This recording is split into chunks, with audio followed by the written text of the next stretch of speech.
just had a visit from the independent newspaper. You know, I was talking about the thing.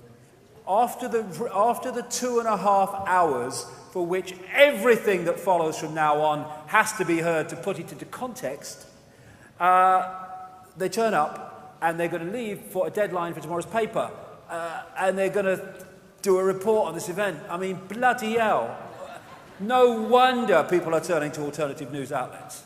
Okay, let's go.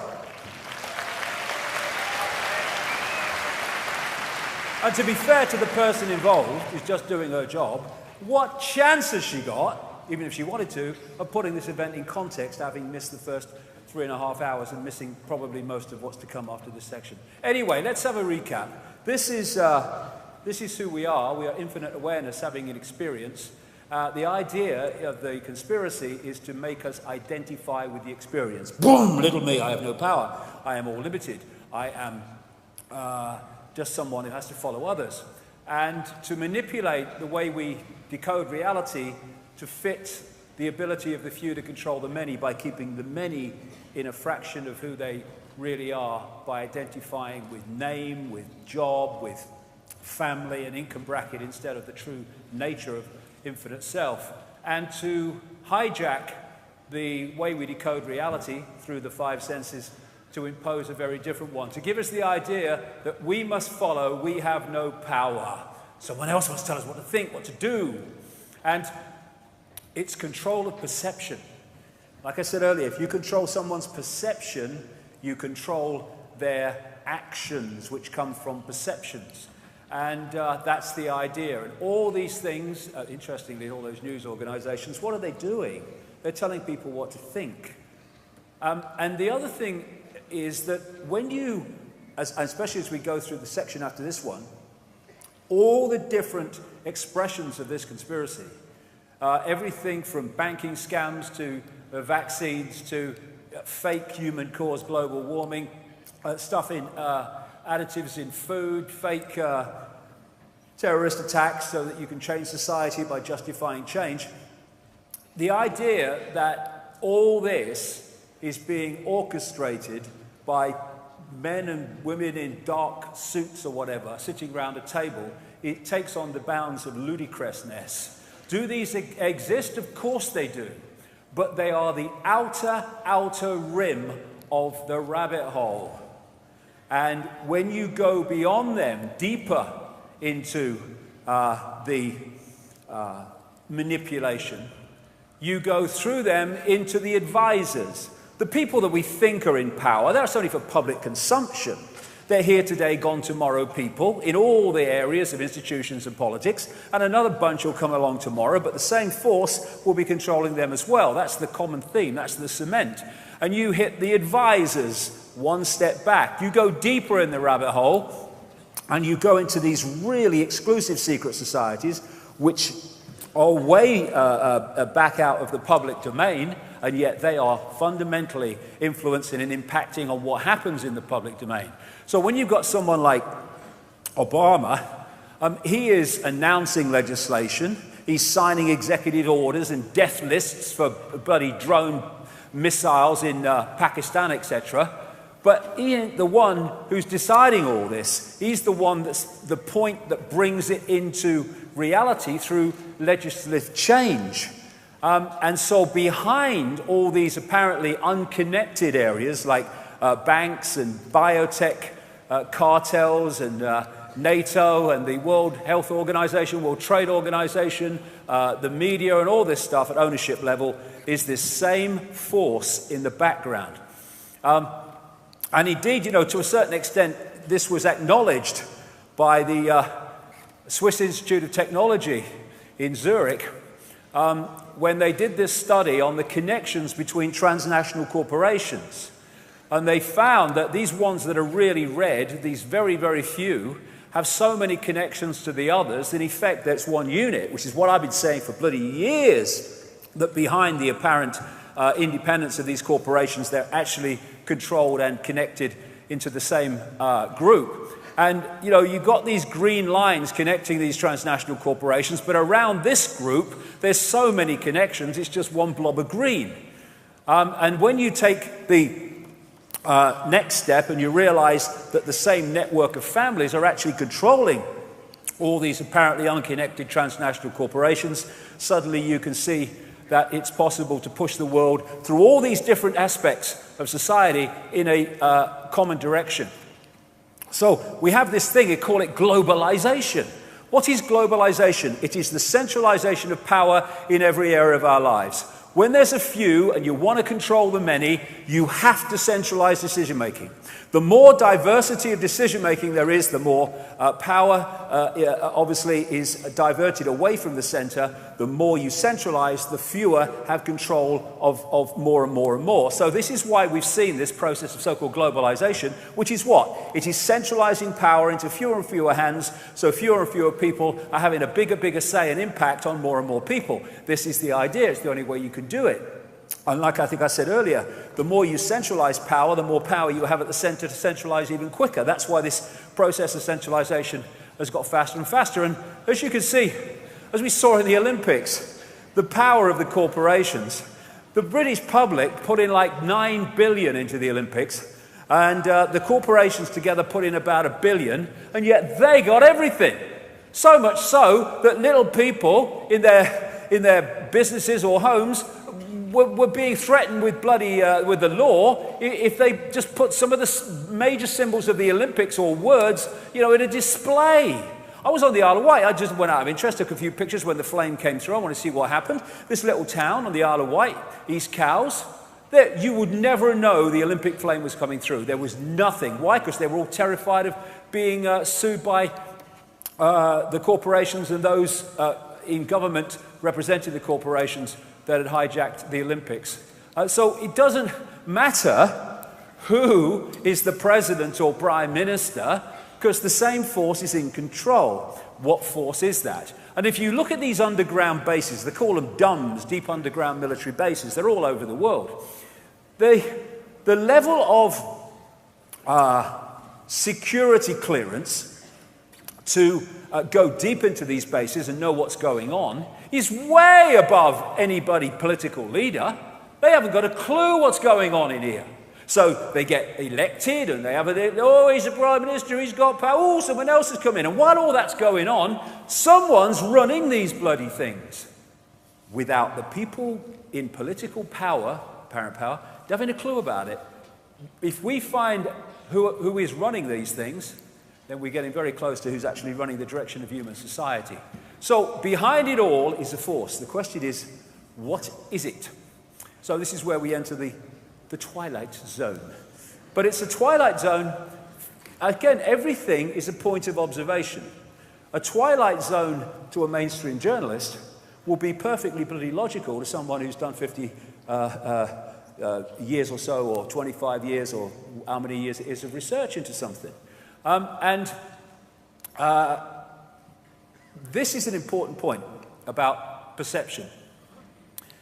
One of the greatest ways that humanity is controlled is by the suppression of the sense of the possible. Once you put a wall on the sense of the possible, gotcha! Because anything that comes in, say the lie, if the sense of the possible is not fluid but rigid, it will have no alternative to the lie. I'll give you an example. If the mind is so rigid about possibility that it cannot perceive the fact that you can mind manipulate someone to either go shooting people in a crazed shooting, or be in the wrong place at the wrong time to be blamed for it when someone else has actually done it, then when the government comes out, whatever it is, and gives you the version of Dunblane, or gives you a version of the Colorado shooting in the theater and the shooting in the Sikh temple in Wisconsin, then you have no alternative to the lie, because you can't perceive the possibility of anything else. But if you've got an open mind and an inquiring mind and a much wider sense of the possible, then you can look at the lie from another perspective and say, well, maybe this is what happened. So controlling the sense of the possible, because if you're doing things out here and you've got the sense of the possible here, then when people like me say, this is what's going on, that goes, you're bloody mad. That's not possible. That can't be going on. And the biggest problem is that, and it's not every one of them, by the way. I was talking to one the other day who was very kind of intelligent, involved in all this. But this, in general, is my experience after 25 years of the perception of the possible of a mainstream bloody journalist. And that's why people who speak the greater truth, and have done throughout the period of the media, have invariably been ridiculed and dismissed, because that cannot perceive that the possibility that it can be true. And control of history is also a massive part of this. George Orwell talked in 1984 about basically who controls the past controls the future, who controls the present controls the past, in the sense of, if you can give a fake version of how we got here, you are going to give people a big distorted fix on where they are. So history is a real target to distort, to give a distorted version of what's happening now. So let's go through history, and let's go in the twilight zone, but from my perspective, perfectly logical from my research. Some time ago, probably a very long time ago, this reality, the part that we're experiencing, what we call the world, the earth, was hijacked. And it was hijacked through entities that operate outside of human sight. Now, as we talked in the first 2.5 hours, visible light, which is the only frequency range that humans can perceive in the conscious mind, is tiny. Anything that operates outside of that we can't see. But it can, if it's close enough in frequency terms, interact with this reality.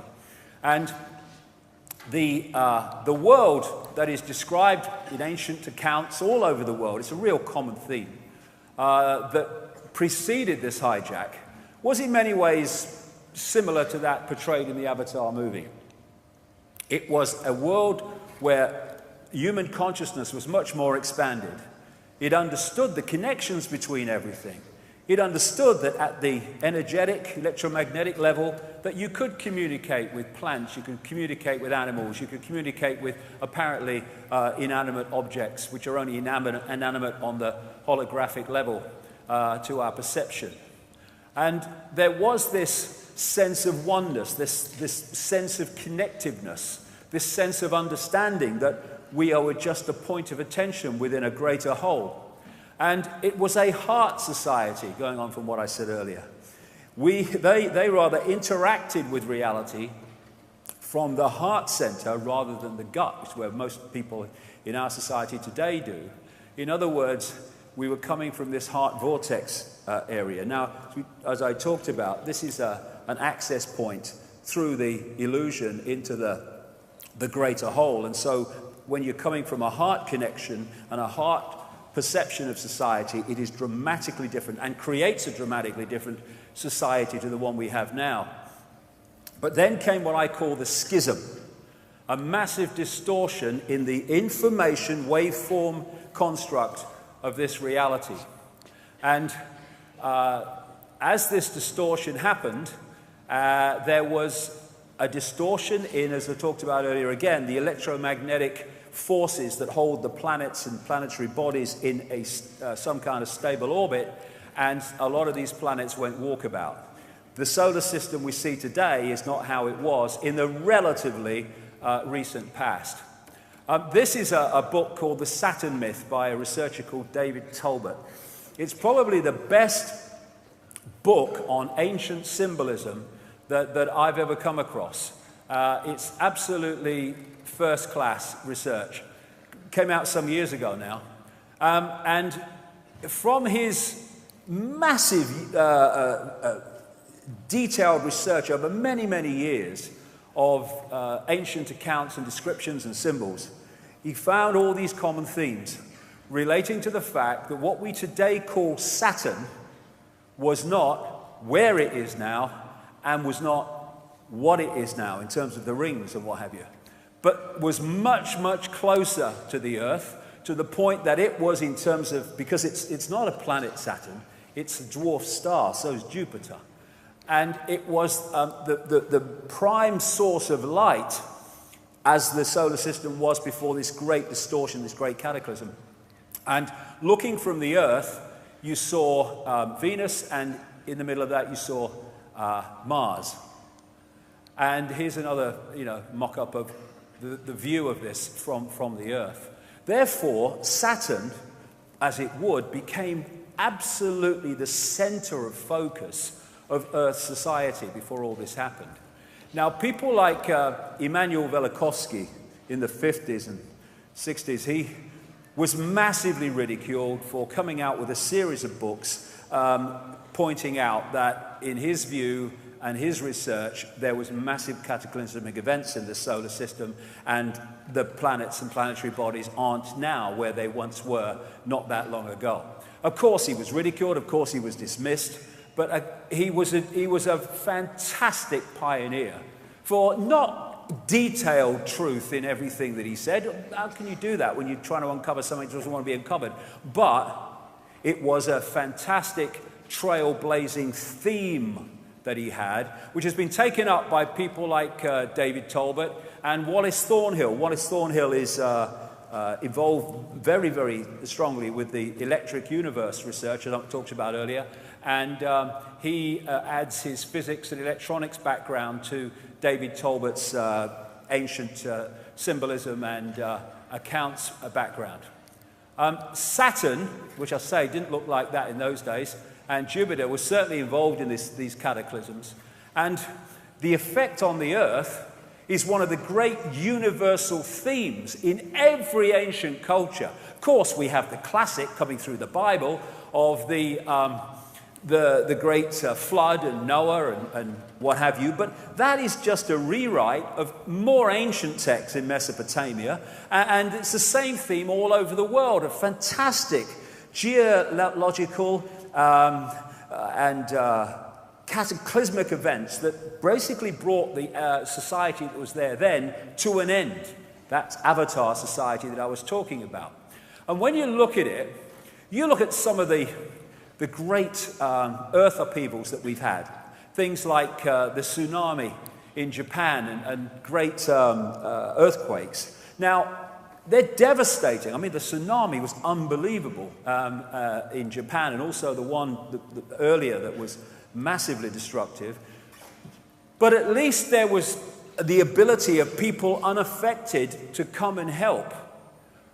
When you have a global cataclysm like the one all these ancient accounts describe, then there ain't no one coming, because everyone's in the same situation. And if that happened today, very soon, first of all, what we call civilization will be over. Electricity, gone. Everything to do with electricity, gone. Oil, anything to do with it, gone. It would immediately become a primitive society from the perspective of today. And soon, the knowledge of the more advanced society that was destroyed would be lost, and it would only be passed over in myths and stuff like that. And of course, it has been. Endless stories about great continents, which people call Atlantis and Mu or Lemuria, in the Pacific and the Atlantic, crashing under the waves in this great cataclysm. And under the sea around the world are certainly some extraordinary buildings and cities that were once above the surface of the water.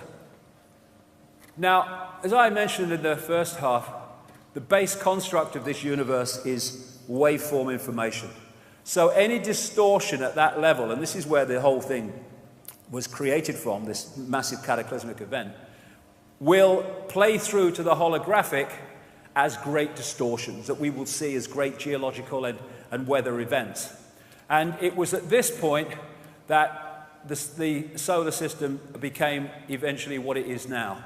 And a lot of researchers into this area of the cataclysm look at the asteroid belt between Mars and Jupiter and say, well, their view, they may well be right, that that's the remnant of some planet or planets that operated in that area before the great cataclysm. So when it happened, the crazies moved in. This force that I'm talking about, that I say, and many, many, many of the ancient texts say, were behind the creation of this cataclysm. Not only that, because the mind also works in this waveform level, any distortion at that level will distort human perception, will distort the human mind.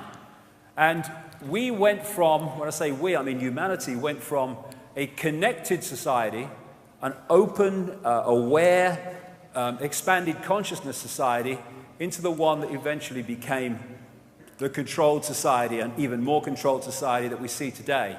And these entities were behind it. And the heart interaction also was a victim of this great cataclysmic happening.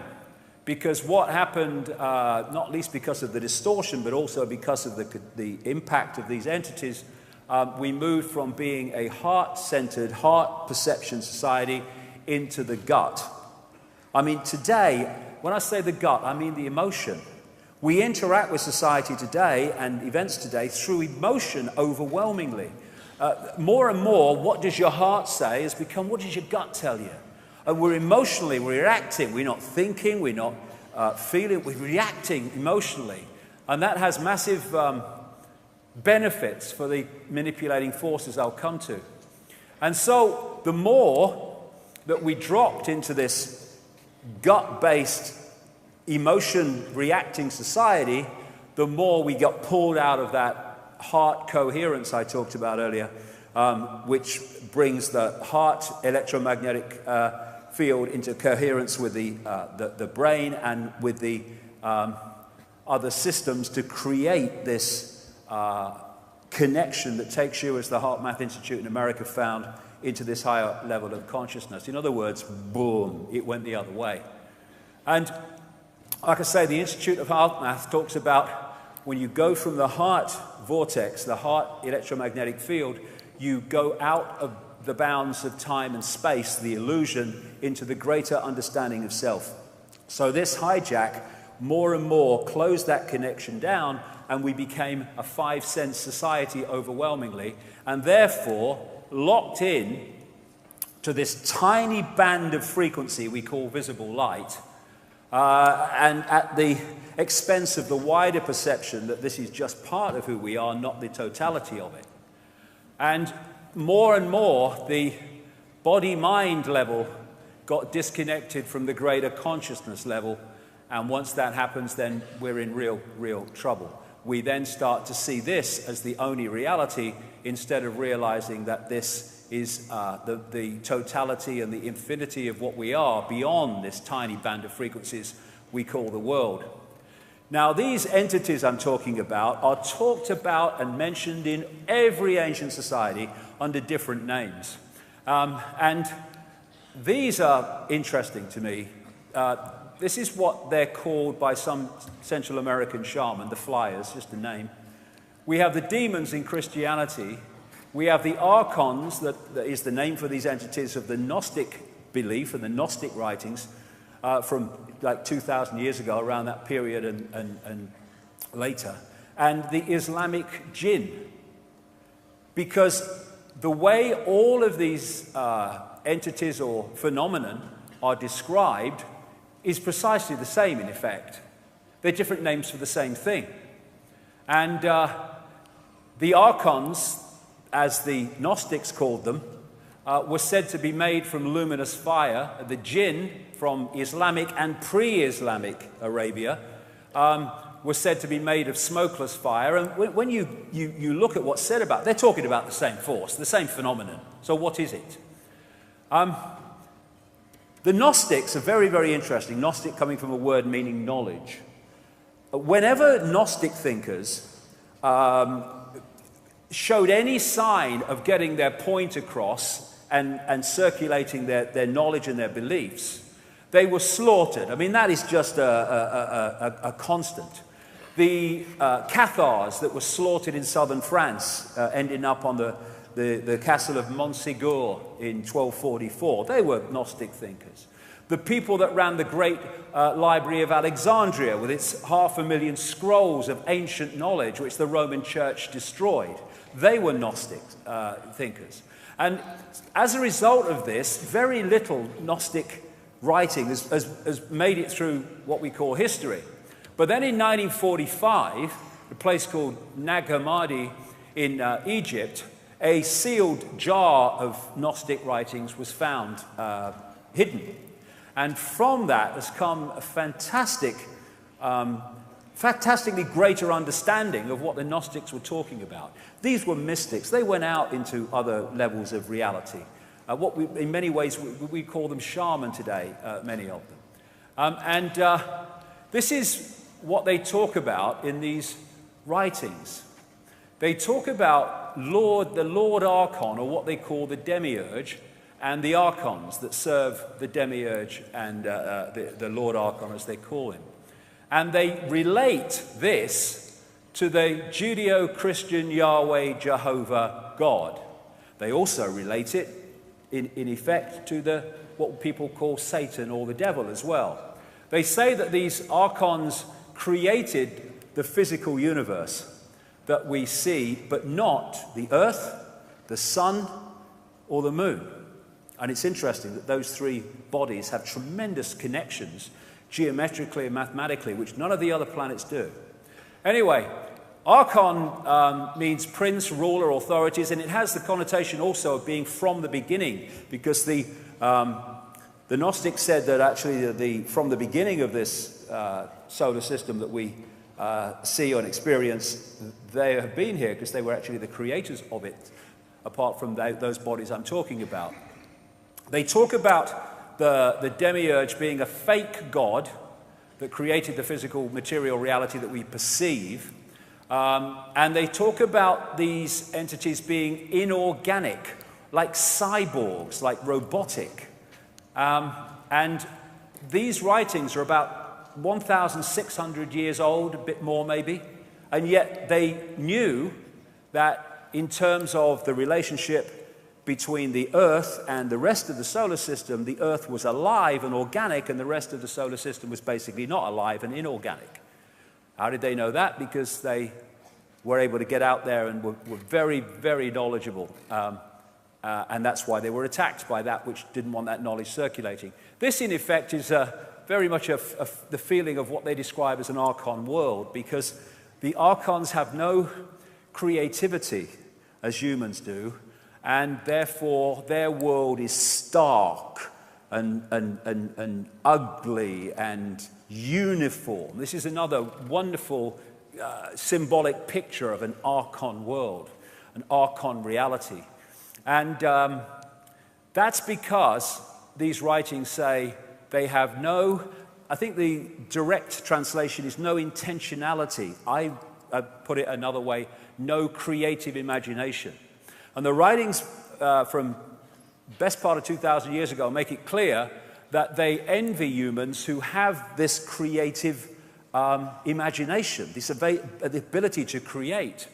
Like I say, they describe the Archons as cyborgs, a robotic race that can imitate but not innovate. They call it, in a translated word, counter-mimicry. Put simply, if you gave them a blank sheet of paper, they would know what to do with it. But you give them a sheet of paper, rather, with something on it, with something created on it, and they are able to distort it and twist it. But they can mimic and imitate, they cannot create in that sense. Interestingly, they also use the word fantasia. And in that sense, what they're saying is that these Archons, jinn, different names, but I'll use the word Archon as a consistent, have the ability to create fake realities, to distort reality, counter-mimicry, to give people the view or the feeling of a perception that seems real but isn't. Mind parasites, they possess the mind and influence the mind in a negative way, particularly in a negatively emotional way. The one word they say that can absolutely describe the Archons is deception.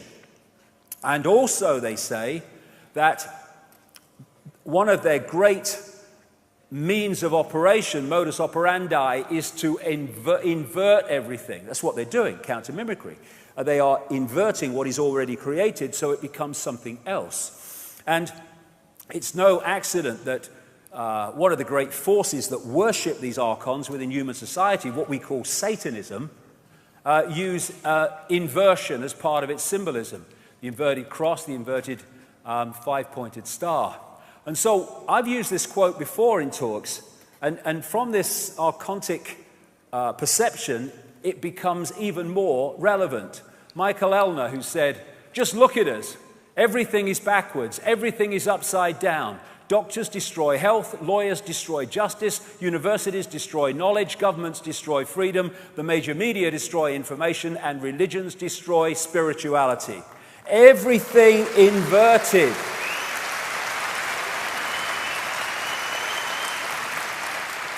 This is classic.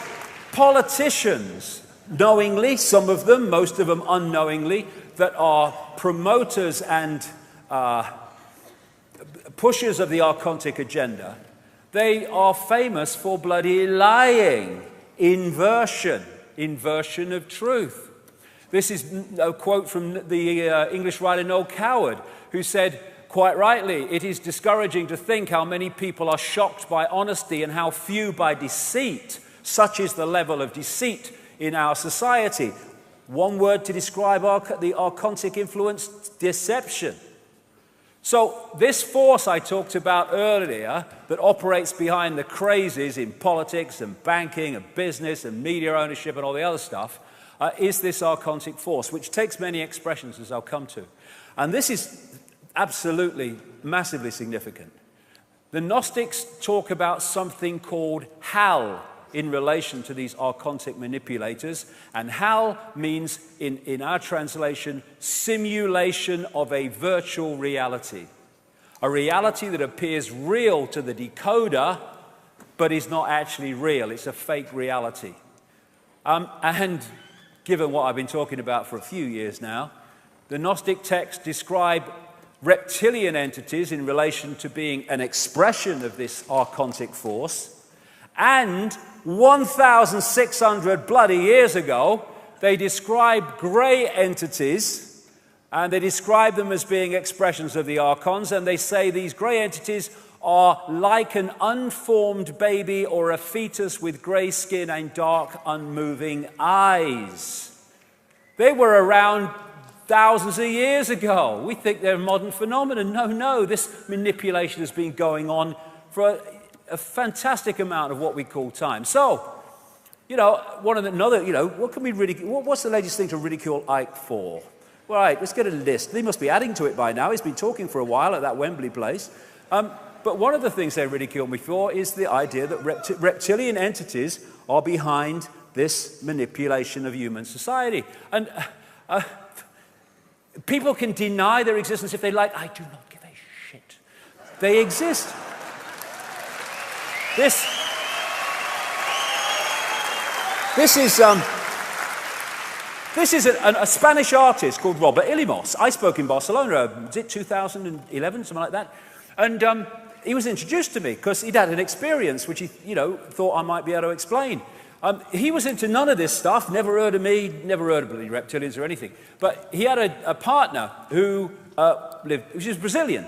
So he was in Brazil in 2009, I think it was. Yes, 2009. And he's out on his own painting the landscape in his own unique kind of way. He's got his easel and stuff, and he's on his own and he's painting away in this landscape. And he said, then this came down in front of him. Bit of a surprise, I suppose. And he said it was completely closed up apart from this window, and there were two entities in the window. And he said this thing came down and just stayed there for ages. He said, I don't know if I was taken aboard. He said, I have no recollection of it. And of course, he's got his bloody easel in front of him. He starts painting it, this chap. And what he saw at the window were these reptilian-type entities just staring at him, looking at him. And these entities exist. I mean, what he has painted is also described, and indeed painted, by other people all over the world who've had the same basic experience of these entities. And I had to bloody smile that this year, the Daily Mail has been taking the piss out of me over this for ages, like all the other buggers. And they run a perfectly straight story, headlined, "Welcome to our new lizard overlord. Studies suggest alien worlds could be full of super-intelligent dinosaurs." But because it's a scientist saying it, it must be bloody true. That Icke, He left school at 15, he can't be right. Oh, bloody hell. Now, what is also interesting about these Gnostic writings is that they clearly were in many ways a blueprint for what became a lot of the biblical writings, but they were distorted. A lot of things were removed that were in the Gnostic writings. And one of the things in these texts says, the Lord Archon, demiurge as they call it, come, let us create a man according to our image of God and according to our likeness, that his image may become a light for us. And of course that became a similarly biblical story, but distorted. Even the History Channel has had a series, Ancient Aliens, the series, and one of those programs in that series was about all the ancient descriptions of interbreeding between humans and non-humans to create hybrid bloodlines. And when we talk about interbreeding, because of what we talked about earlier, the nature of reality, it doesn't mean some entity has to have sex with some human, nor does it even mean, it may do, but it doesn't even mean that there has to be some kind of genetic manipulation. There probably was, there doesn't have to be, because if you can change the information blueprint at this level, then it comes through to the holographic level as a completely genetically different entity. It's just an information change. So all these things are possible. But certainly they all over the ancient world, this is the most famous one, but all over the ancient world, there are descriptions of interbreeding between non-human entities and humans, creating hybrid bloodlines. This is Genesis. There were giants in the earth in those days, and also after that, when the sons of God came in unto the daughters of men, and they bare children to them. The same became mighty men which were of old, men of renown. And this is called the genetic disk. It was found in Colombia, which is estimated to be at least 6,000 years old. And on it are depicted human sperm, human female eggs, the birth process, the whole shebang, fetuses. They knew that far back about all this stuff. Because in ancient society, there were high levels of awareness, not least because of these entities, but also in the pre-cataclysmic societies. And that got lost when the cataclysms brought an end to that, and people went back to basically a primitive society would actually build up again. And, of course, when you talk about the so-called fall of man, it's all connected to this, the fall into a lower state of consciousness, I would suggest, then reptilian snakes seem to be involved in that. And what is also described is the genetic manipulation of the human form. Again, some people have kind of decoded this or expressed this as these entities created humans. Bollocks. No, what they did was change what already existed. It's absolutely in line with what the Gnostics talk about in terms of this archontic force. They changed what already existed. And they manipulated human genetics so we interacted with reality in a completely different way and became much more suppressed in terms of our ability to perceive reality. We no longer were the connected people of before, and we got put in these bubbles of sense of reality, which has held us in servitude ever since. If you have harmony in the waveform level, then that will play through as harmony in the holographic world of the conscious mind. If you have a massive distortion in that level, it will play through as massive distortions in the holographic world of the conscious mind. A world now of war, of people dying of hunger in a world of plenty, about me, conflict on all bloody levels.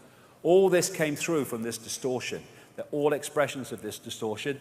And it allowed these entities from just outside of human perception, in frequency terms, to manipulate this reality that we experience as the world. And they are the force, this is absolutely crucial as we go along, these entities, and that which is an expression of these entities, are all worshipped in the end by all the major religions. People might like that, who follow one, but all the major religions, I'll come into that as we go along, The secret societies, which are compartmentalized, they, at the highest inner core level, know that what these secret societies are worshipping are these entities, and Satanism, in its own enclosed secrecy, openly worships these entities and sacrifices people to these entities. This is what sacrifice to the gods is all about in the ancient world. This. And behind the institutions of banking and politics, media, religion, and all of it, are these entities through particular bloodlines that I will talk about in a second, which in the end all come back to the same force. Now, you've got to see a lot of these, because if something is a force operating through all these different areas of society, ancient and modern, then the same themes are going to come through all those different things. And they do, as I'll show very clearly as we go through in this section. Common themes, here's one: worship of the reptile. It's in our face if you look at it. The oldest known, this is mainstream anthropology and stuff, the oldest known focus of religious worship is the serpent or the snake. It goes back at least 70,000 years to the Salido Hills in Botswana, where the San people, also known as the Bushmen, say that the great python with his bag of eggs came and created humanity. There's so much symbolism to do with this stuff around the world. And this is a man called the Reverend Bathurst Dean. Obviously, he was a Christian, and he wrote a book called Worship of the Serpent, came out in 1933, and basically he did a study of worship of the serpent all over the world, and why and where it went. And this was his conclusion. It appears then that no nations were so geographically remote or so religiously discordant, but that one and only one superstitious characteristic was common to all, that the most civilized and the most barbarous bowed down with the same devotion to the same engrossing deity, and that this deity either was or was represented by the same sacred serpent. It appears also that in most, if not all, the civilized countries where the serpent was worshipped, some fable or tradition which involved his history directly or indirectly alluded to the fall of man in paradise in which the serpent was concerned. What follows then, but that the most ancient account respecting the cause and nature of this seduction must be the one from which all the rest are derived, which represent the victorious serpent, victorious over man in a state of innocence and subduing his soul in a state of sin, as he would say as a Christian, into his most abject veneration and adoration of himself. And you find reptilian entities depicted all around the world, like these are found in graves of the Ubaid people, which preceded Sumer in what is now Iraq, Mesopotamia. The Egyptians used to depict their pharaohs in the way of the cobra, with the cobra hood, the cobra belly, the cobra coming out of the third eye. The Druids used to worship a serpent god called Hu, which if you play it through, Hu-man, it makes sense, symbolically at least. In Asia, they had the Nagas, who was said to be a people who could take either human or reptilian form. You had Kukulkan, who was the serpent-focused god of the Mayan people in Central America. Of course, you've got the dragon all over Asia. You've got folk tales galore about dragons and flying dragons. And you've got the folklore and the fairy tales of princes turning from frogs into princes and stuff like that. And this, ladies and gentlemen, is the Paul VI audience hall in the bloody Vatican. There's old Ben. What the bloody hell is that? Right? It's supposed to be. It's called the resurrection. It's supposed to be Jesus being resurrected. Bloody changed since I last saw a picture. Not that they know what he looked like anyway. It didn't exist, but there you go. But so here then you have the way that the ancients in Mesopotamia and Babylon and such like, they represented the serpent, not the fish gods rather, with the scales, fish god worship. And the priests of the fish god cult, like the Dagon fish god, etc., they used to wear hats like this that looked like a fish head. And I'm saying, as I've said in my books over the years, these ancient religions came through is the Roman Church and Christianity and other things. They're just the same ancient religions using different names to hide the fact that they're the same ancient religions. So there's the fish god cult. of Babylon. And there's the Roman Church. Old Ben. And there's the Archbishop of Canterbury with his fish hat. You know, marrying the royal couple. It's just the same thing coming through the ages. They hide it. I'll have a pound of cod, please, Pope. And some chips. There you go. There's your chips. It'll be... No. Oh, think of the sponsorship potential, Ben. So, this is a great friend of mine, Credo Mutwa. He's in his 90s now, from South Africa.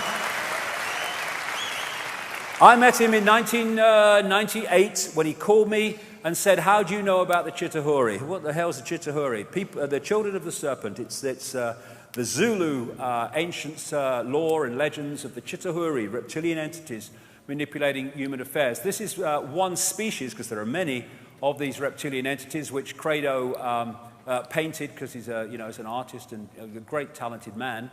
Interestingly, when you put that next to Robert Ilomis's painting from 2009, that's much older, in a totally different society, the similarities are compelling. And this is the necklace of the mysteries. It's been stolen now, unfortunately, but I've seen it many times before it was. Credo Mutwa had this passed down as in the shamanistic stream. It's mentioned in accounts 500 years old. He reckons it's at least 1,000. And here you have the symbols hanging from, it's not a necklace really, it goes on the shoulder, it's extremely heavy. And the shaman goes around these symbols and tells the story of African history and indeed world history. And on the front is a very non-human entity in come and get me mode. And here is a human woman. And this hundreds at least years of old artifact, that symbol is about the interbreeding between the non-human race and humans to create this hybrid bloodline. And there's more symbols on there, which I'll come to later. And I asked him, I said, well, it doesn't look very reptilian. And he told a story that I found around the world in different cultures, that this reptilian force, this Chitauri as they call them, said, you never depict us as we really look. So some people did, but many people didn't. They just depicted them as completely unhuman, but not like they really looked. Now, this is a big-time important thing in relation to the world that we live in today and what controls it, who controls it. Because the ancient accounts, again, talk, and I've talked to people on the inside in the modern world who've confirmed all this from their perspective, that certain bloodlines were created to specifically represent these entities outside of human society, outside of human frequency range, in the human frequency range of visible light, to be the manipulators in our world of that which is manipulating our world. Because for vibrational and atmospheric reasons, they cannot come into our world except very briefly, or in technology which gives them a manufactured atmosphere, a manufactured reality in which they can come. In other words, they need representatives that are operating within visible light to manipulate our world. That's what these bloodlines are. And they see DNA as a software program. They know what it is. They know the body's a biological computer.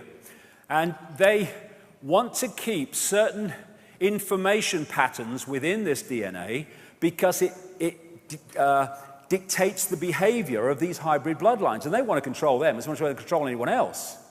And so to keep this bloodline pure, in other words, to keep the software program intact, these bloodlines, through the ages, known as royal bloodlines, aristocratic bloodlines, have interbred incessantly with each other.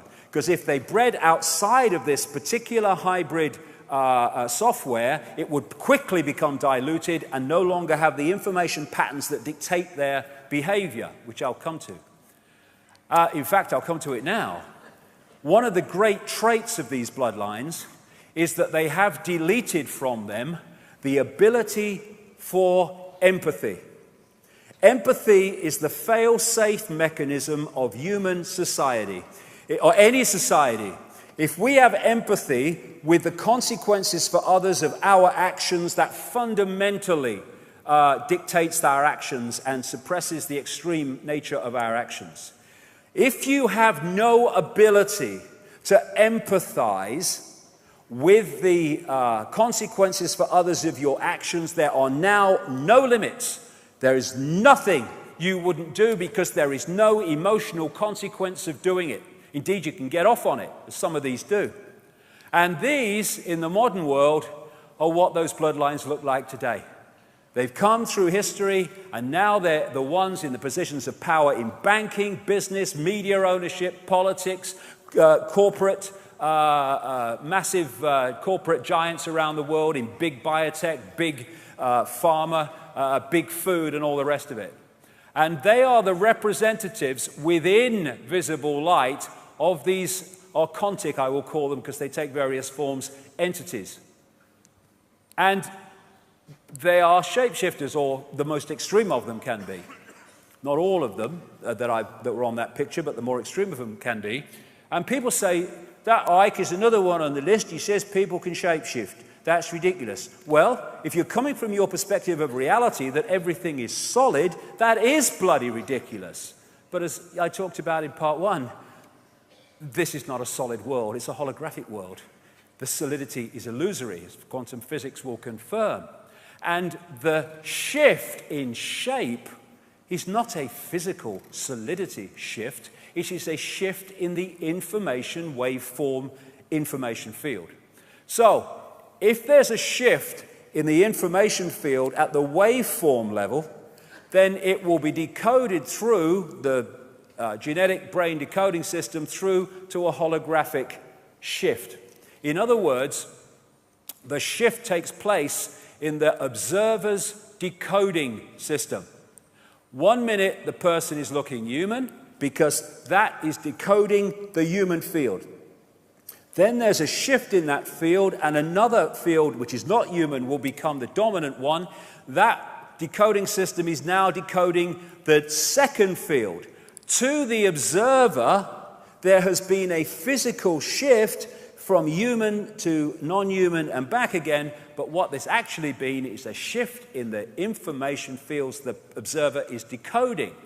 And thus, we see people, he's not there by accident either, we see these people here with invisible light, and they look human. But if you could see beyond it, deeper into the energy field, you would see something that's anything but human. And these Gnostic writings found at Nag Hammadi talk about the fact that one of the great ways that these archontic entities manipulate human society and human perception is by being mind parasites, by what we call possessing or influencing the human mind to think, perceive, and act in certain negative ways. So, one of the key reasons that these particular bloodlines were created was because if you have genetic compatibility here in the holographic realm, then when you go back to the base construct, the vibrational realm, you have vibrational compatibility, or much greater, and therefore the ability to possess that body-mind and influence it and dictate its perceptions and behavior becomes much more powerful than the general run of the human population, which that genetic compatibility is not as close. Of course, possession is an ancient, as long as history, theme, right up to the present day. Now, talk to a lot of visual psychics around the world. I mean, I've been on this road nearly a quarter of a century. I've had a chance to talk to a few. And they often tell me about seeing ethereal-type entities, often reptilian in form, locking into these lower two chakra points and kind of floating around. This is part of the way that they possess. And then I'm reading an article about this visual psychic, Swiss bloke, who seems to be, very renowned at what he does. And he wasn't talking about any of this stuff. He was just talking about his life and what he experienced and things that he's experienced. And in the middle of this article, he said this, a guy called Anton Steiger. When I see people in business or politics who are particularly trapped by the material world, five senses, for example, I notice that they no longer have any light bodies at all. In many of these people, the point of light at the heart chakra, which is otherwise always present, is no longer visible to me. What do we call these people like bankers? They are heartless. Literally true on an energetic level. Instead, I see something like a layer of shiny tar around them, in which a monstrous being in the shape of a lizard can be distinguished. When such people speak on television, for example, I see a crocodile shape manifesting itself around the person like in a concave mirror. I don't see the light of their throat or forehead chakra. This is the possession, this is the mind parasite nature of these entities that the Gnostics talked about. Now, lots of people send me stuff from around the world because what I talk about. And I got sent this. I'm not saying that this is real. It might be a trick of the light. But it does give a visual feel for the way so many of these people have been described to me. With the eyes changing from a human pupil to a reptilian pupil and then going back again. I've heard that, I've seen people have given me endless accounts of full body shifts. Shifts of the upper body, and more than anything, shifts of the eyes. The eyes are the window on the soul, or the window to the self beyond the world that we see. And interestingly, I've got a friend who has an associate who was doing research into, I don't agree with it, but he's doing research into iris scanning technology. And this led to him looking through a microscope into, I think it was 2,300 eyes or pairs of eyes. And what he said, he had no idea that my friend was associated with me, probably had no idea I exist. But what he said to my friend was this: of the 2,300 eyes that he scanned, around 4% appeared to be of reptilian type and appearance, and he could not understand what the hell that was all about. And if someone said, what is the percentage of the human population? I'd say 4 or 5%. That is what I'm talking about. That's how few it takes to manipulate the world if you get hold of the institutions that dictate the world. So we're looking at people from a visible light point of view that look human, but beyond that are not. There you go. He doesn't have to shapeshift Murdoch, does he? Bloody hell. A bit like Mick Jagger. He don't have to, does he, really? But there you go. There's one of them. He doesn't look, he looks perfectly human. Oh, there we go. There's another one. There you go.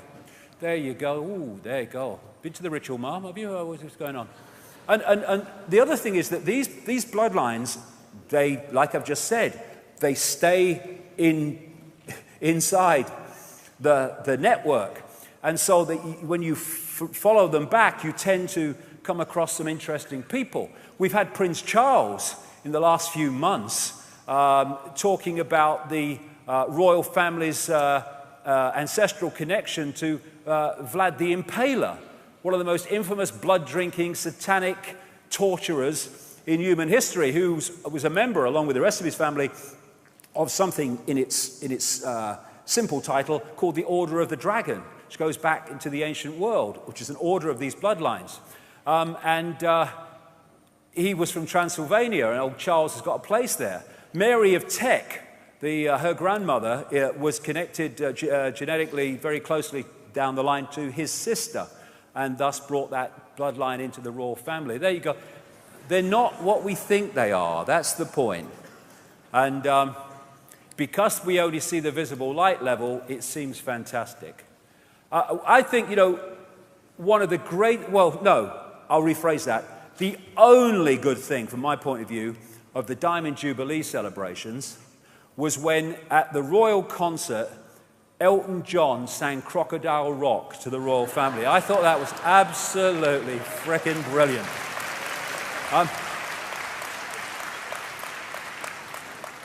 And like I say, these bloodlines have no empathy, therefore they have no limits. Pepper bombing cities full of civilians, couldn't give a damn. Starving people to death, putting mercenaries into countries to cause mayhem, as in countries in the Middle and Near East and North Africa, not a problem. What a laugh. No empathy. Another thing is that a lot of people don't realize that one of the fundamentally important influences of human perception and behavior is called the R complex by scientists, or the reptilian brain. And the reptilian brain, when not balanced by other parts of the brain, gives us cold-blooded behavior and territoriality, a desire to control, an obsession with ritualistic behavior. These are so ritualistic, these bloodlines. Everything is ritual to them. And hierarchical structures of power. Aggression, might is right, winner takes all. I've just described human society as dictated by the crazies.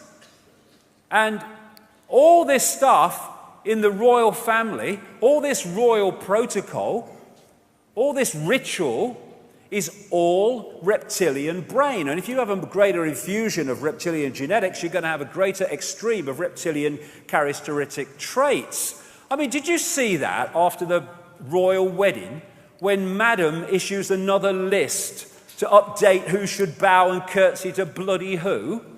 I mean, what a joke. Last I looked, it was the 21st century. Where are we? What's going on? If he falls anymore, he'll fall over. And we call them the British royal family. No, they're not. They're the German, Danish, Greek, Russian, anything else involved royal family. Same with all the others around bloody Europe. The same bloody family. And, oh no, they're only symbolic now and for ceremonial purposes. Bollocks. She talks about my government. Why? Because that is what it is. She talks about my parliament. It's my military, my MI5, my MI6, my courts, my church. All the people in those organizations, including the representatives of the people, have to say a pledge of allegiance, an oath of allegiance to her, not the people. It's a bloody joke. And this idea that it's symbolic, rubbish, rubbish. I mean, when you meet the Prime Minister, whoever it is, are you supposed to bow or curtsy? No, but he is to her. Where's the power here? I mean, what a joke. Look at him. I mean, do you know, I feel sad really because these people, they go off to wars and, you know, put themselves in bloody danger. I don't agree they should because they put other people in bloody danger at all as well, called children and people. But, I mean, what are you... What, oh, my God. Beam me up, Scotty. It's mad down here. Get me out. I've had enough. And then there's this royal bloody household that we're paying for. Did you know that there's a gold stick and a silver stick on the royal household? At least they have metallic value. That's probably a good thing. There's a groom of the stole. There's a field officer in brigade waiting. He's always walking up and down, looking pissed off, looking at his watch. He'd be a lot better using his time, keeping an eye on that groom of the stole before he nicks something else, I think. And then they've got a clerk of the closet. And even worse, they've got a deputy clerk of the closet. What do they do? Pull the chain? Is it the royal flush? What are they doing? Hello, mate, what do you do? Oh, I'm a deputy clerk of the closet. No, don't piss about. What do you do? Then they used to have a removing wardrobe. At least they got rid of him. Removing wardrobe. What do? I remove wardrobes, yeah.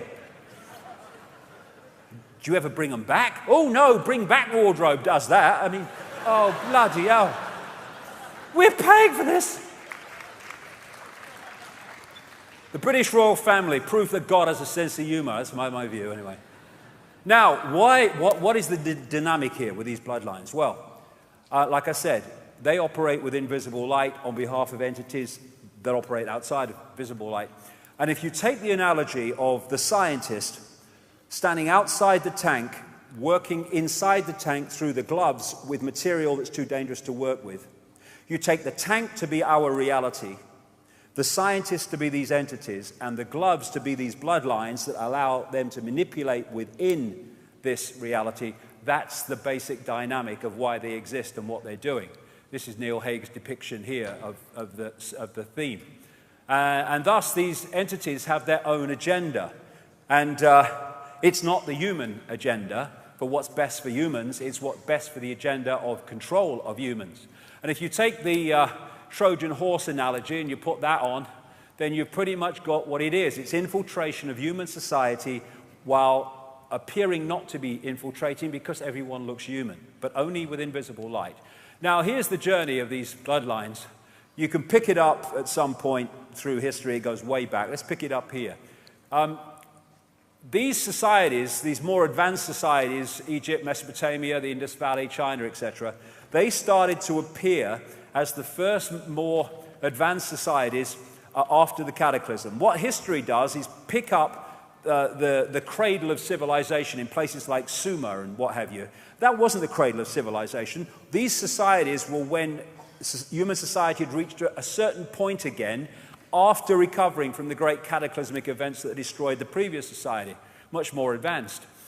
In this area of the world, Sumer, which is now, of course, Iraq, became Babylon, why there's so much Babylon symbolism in human society today. Egypt, a lot of the bloodlines came from here, but they were seeded all over the world, and they talked about entities interbreeding with humans and creating royal bloodlines and what have you in various tablets found in Iraq, under Iraq in the last century or so.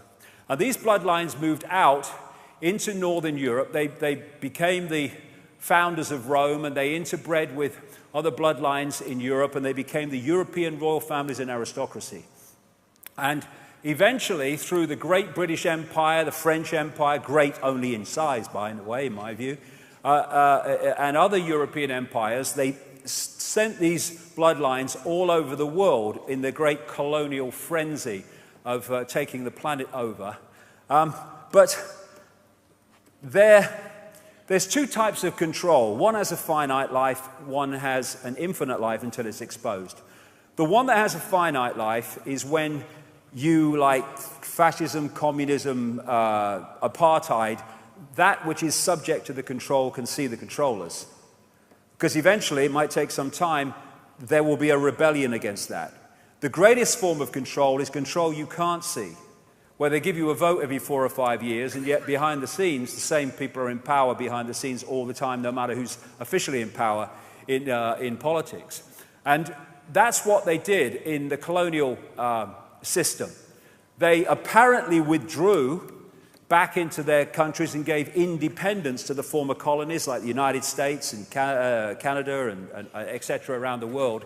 But what they did was left out in those countries the bloodline under different names and the secret society network through which they manipulate the bloodline and its agents into power, and they've gone on covertly controlling those countries ever since. And what they've created is a secret society and bloodline version of a transnational corporation. What happens with a transnational corporation? Take McDonald's, please. Take McDonald's, if you will, as far as you can. But take McDonald's as an example. They have a headquarters in America, and in each country they have subsidiaries. And the subsidiaries carry out the diktats of their headquarters. And thus, if you go into a McDonald's in Russia or Australia or South Africa or wherever, you go into basically the same McDonald's. What they've done with the Bloodline Global Network is they have a headquarters. Funnily enough, America's very, very influential, but the headquarters is in Europe. It's in places like the City of London, Rome, Brussels, Berlin, etc., Paris. And from the center, they have subsidiaries in the different countries. These are subsidiary networks of bloodlines under different names and the secret society network within that country. And that network's brief or job is to impose in their sphere of influence, their country, what is centrally dictated from the headquarters. Thus, as I've traveled around the world, I've seen the same things being introduced in different countries around the same time, often justified by the same excuses. And it even goes further, because the national network has subsidiaries in the towns, cities, and communities. And thus, from the headquarters, they can manipulate down into a local community, if they wish, through this network.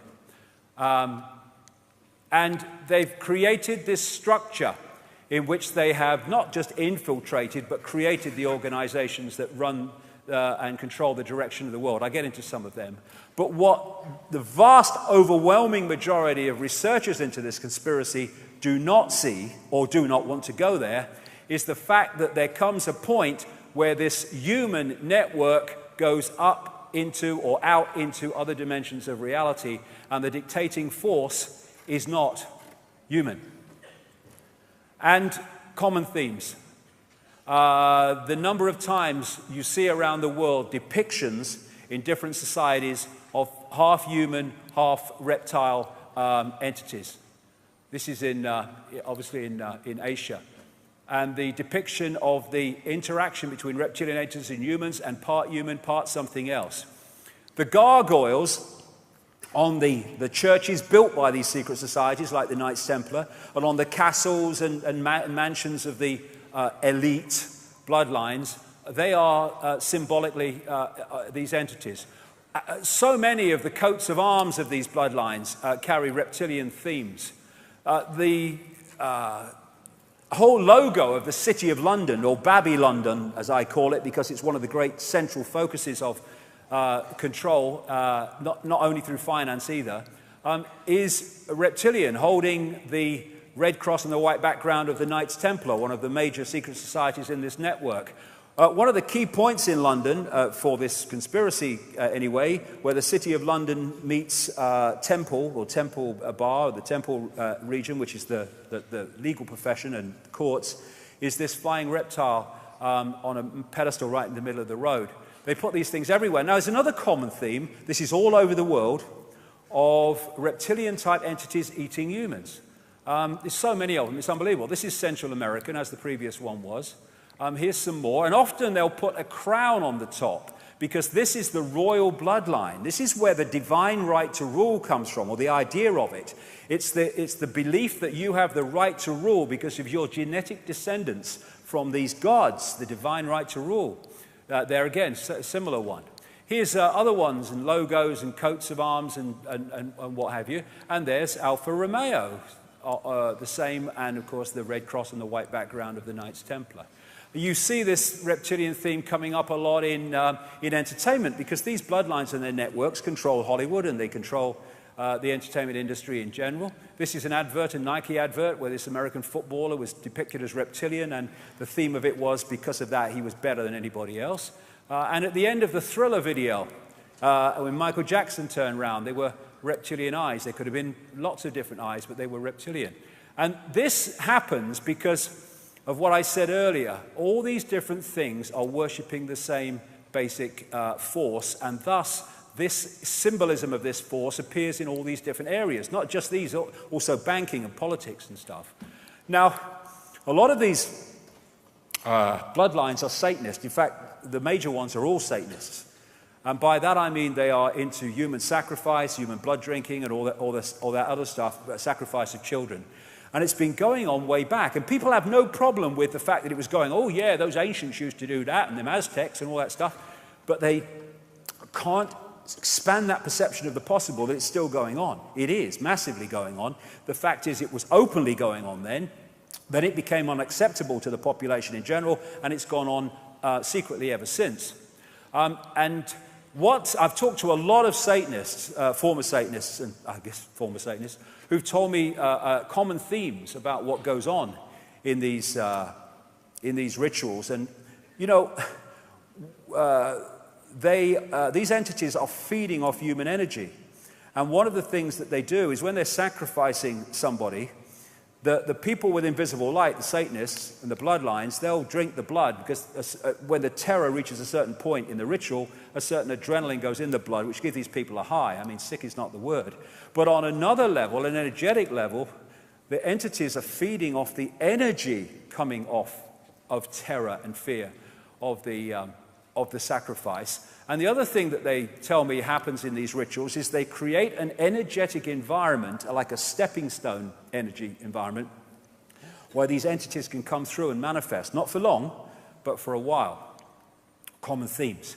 Now, this is David Berkowitz. He went to jail for the Son of Sam serial killings in New York.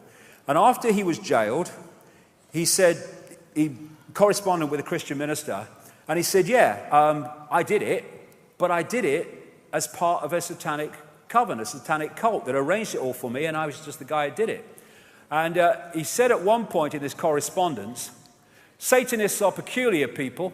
They aren't ignorant peasants or semi-literate natives. Rather, their ranks are filled with doctors, lawyers, businessmen, and basically highly responsible citizens. They are not a careless group or are apt to make mistakes, but they are secretive and bonded together by a common need and desire to mete out havoc on society. It was Aleister Crowley who said, I want blasphemy, murder, rape, revolution, anything bad. What does that do? It pulls that energy that they feed off, but it also pulls people into low vibrational states of awareness. And the two major colors of Satanism, for frequency reasons, are black. Black is the absence of light and absorbs light in all frequencies, and red, which is the lowest, longest frequency color. And there you see red and black dominating royal protocol, along with gold, which is another color they use, Satanists, in this ritual that goes on. And I saw this. I had to go back to the original BBC coverage and watch the video to make sure this wasn't a Photoshop job, and it wasn't. This is at the royal wedding with William, and there's a satanic symbol on the back of this bloody clergyman meeting the Queen, a reverse pentagram. I mean, it's bloody ridiculous, but it's not when you realize that the religions are just public expressions of a much deeper and more horrific inner core. I mean, look at Christianity. Its very focus of attention is someone being tortured. What are you doing? A focus on that. And that, for reasons I'll come to, has an effect on people and the wider reality. And you have the Eucharist in the Roman Church. And what are they doing? They're eating the flesh and drinking the blood. That's just a publicly acceptable version of what goes on the inside, literally. I mean, what is it when you reduce your deity to the level of a biscuit? I mean, is it me? I mean, if you're going to do that, I'll at least make it a bloody hobnob. That's what I say. Because they're good for dipping. There you go, he's getting in the spirit of it now, look. You know it makes sense. So, this is the key to understand so much. Also, politics, banking, media ownership and stuff, in the end, worships that. This is a quote from a Swiss banker in the Russian magazine Novy Den in 2011. These people are corrupt, talking of the bankers. Sick in their minds, so sick they're full of vices, and those vices are kept under wraps on their orders. Many are into Satanism. When you go into some banks, you see these Satanistic symbols, like in the Rothschild Bank in Zurich. These people are controlled by blackmail because of the weaknesses they have. They have to follow orders or they will be exposed, they will be destroyed, even killed. This pervades society. What do you see for the banking industry? Total lack of empathy with the victims of their actions. And so, when I've, over the years, investigated and followed through major people involved in pushing the direction of the world, I have found three absolutely repeating themes with them. One, secret societies. Two, Satanism. Three, very topical at the moment, pedophilia. And they connect together in reasons I'll come to. Now, this is Bohemian Grove in Northern California, where the high and mighty elite in politics, banking and business and all the rest of it in America and wider afield go to this summer camp at Bohemian Grove in Northern California, and they worship under a 40-foot stone owl, symbolic of an ancient deity called Moloch, and they do sacrifices and stuff in smaller areas in this great area of Bohemian Grove, 2,700 acres of redwood forest, and all these people like the Bushes and the Clinton and the Rockefellers and all this Kissinger and all these people go along, and people come from abroad as well. And we're seeing Satanism more and more pushed and infiltrated into human society to become more and more acceptable. This Lady Bloody Gaga, crikey, her mother must have been psychic, pushing the old, Satanism, blood stuff. And, I'm not saying, Annie Lennox is into all this stuff, but what I'm saying is that the ceremonies at the Olympics, the opening and closing ceremonies and stuff, was, if you know what you're looking for, was incredibly satanic in its symbolism, some of which I'll get to. Then you've got this Twilight series. Let's make vampires kind of sexy now. Then you have the Harry Potter thing. I mean, one of the Harry Potter books was called The Half-Blood Prince. Spot on, that's what it's about. And Slytherin House and all this stuff. And all this esoteric occult stuff going into the young mind on a massive level. This is all done on purpose. And what are we coming up to it now? Halloween, when I was a kid, just passed you by. Now it's this great festival where they're bringing kids into it. Always Halloween, trick and treat, all that stuff. And they're making it a kind of mini bloody Christmas. And it's pulling people in.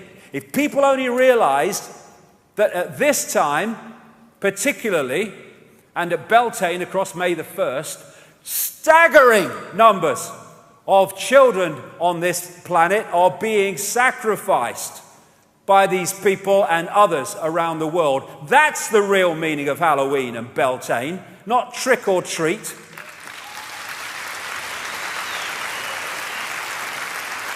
And this whole energy stuff very much connects into Satanism. Because, as I mentioned, these entities outside of human sight, they feed off human energy. It's one of their power sources. But it's a particular human energy. It's a very simple frequency physics situation.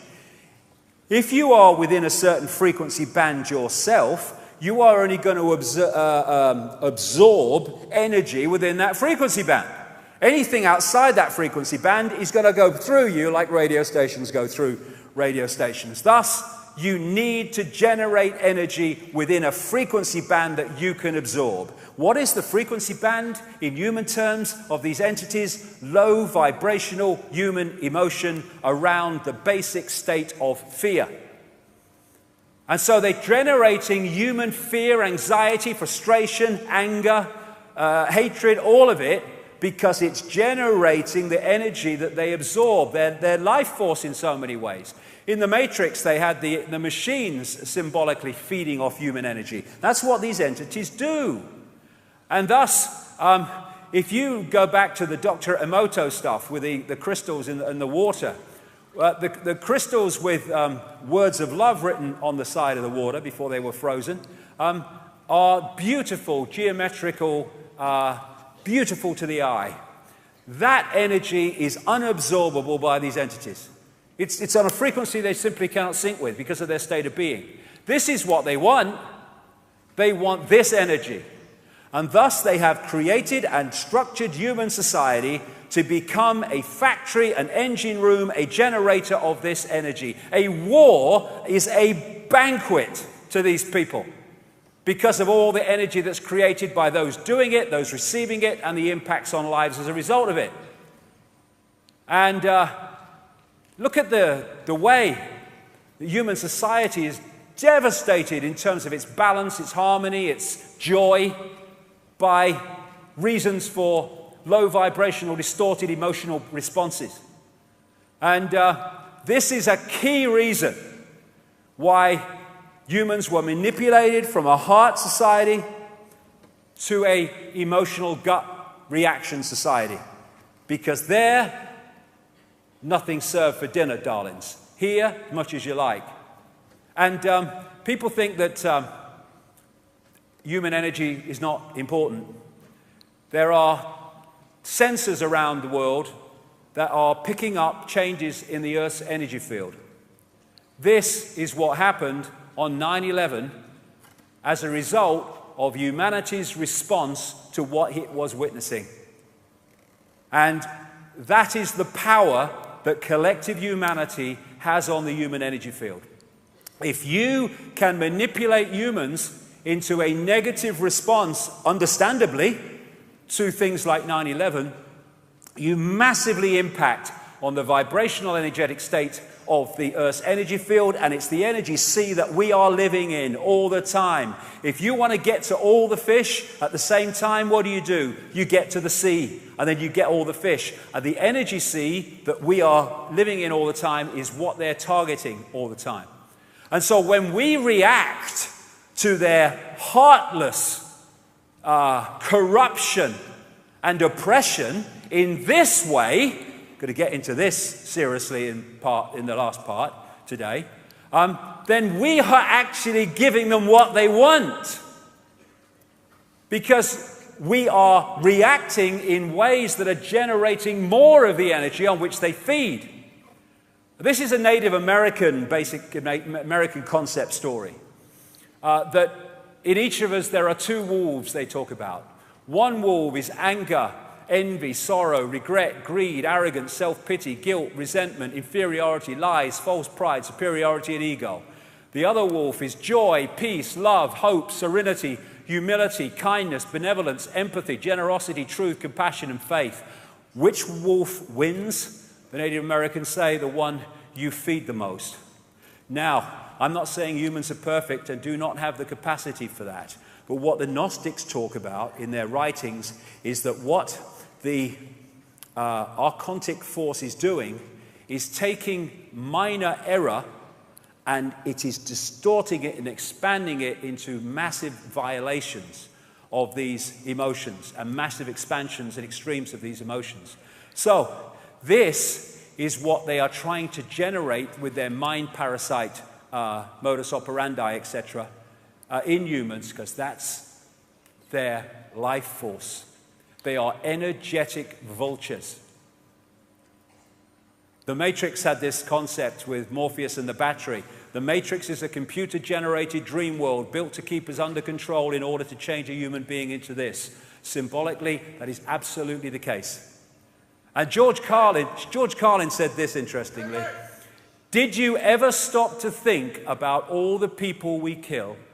They're always the people who tell us to live together in harmony and try to love one another.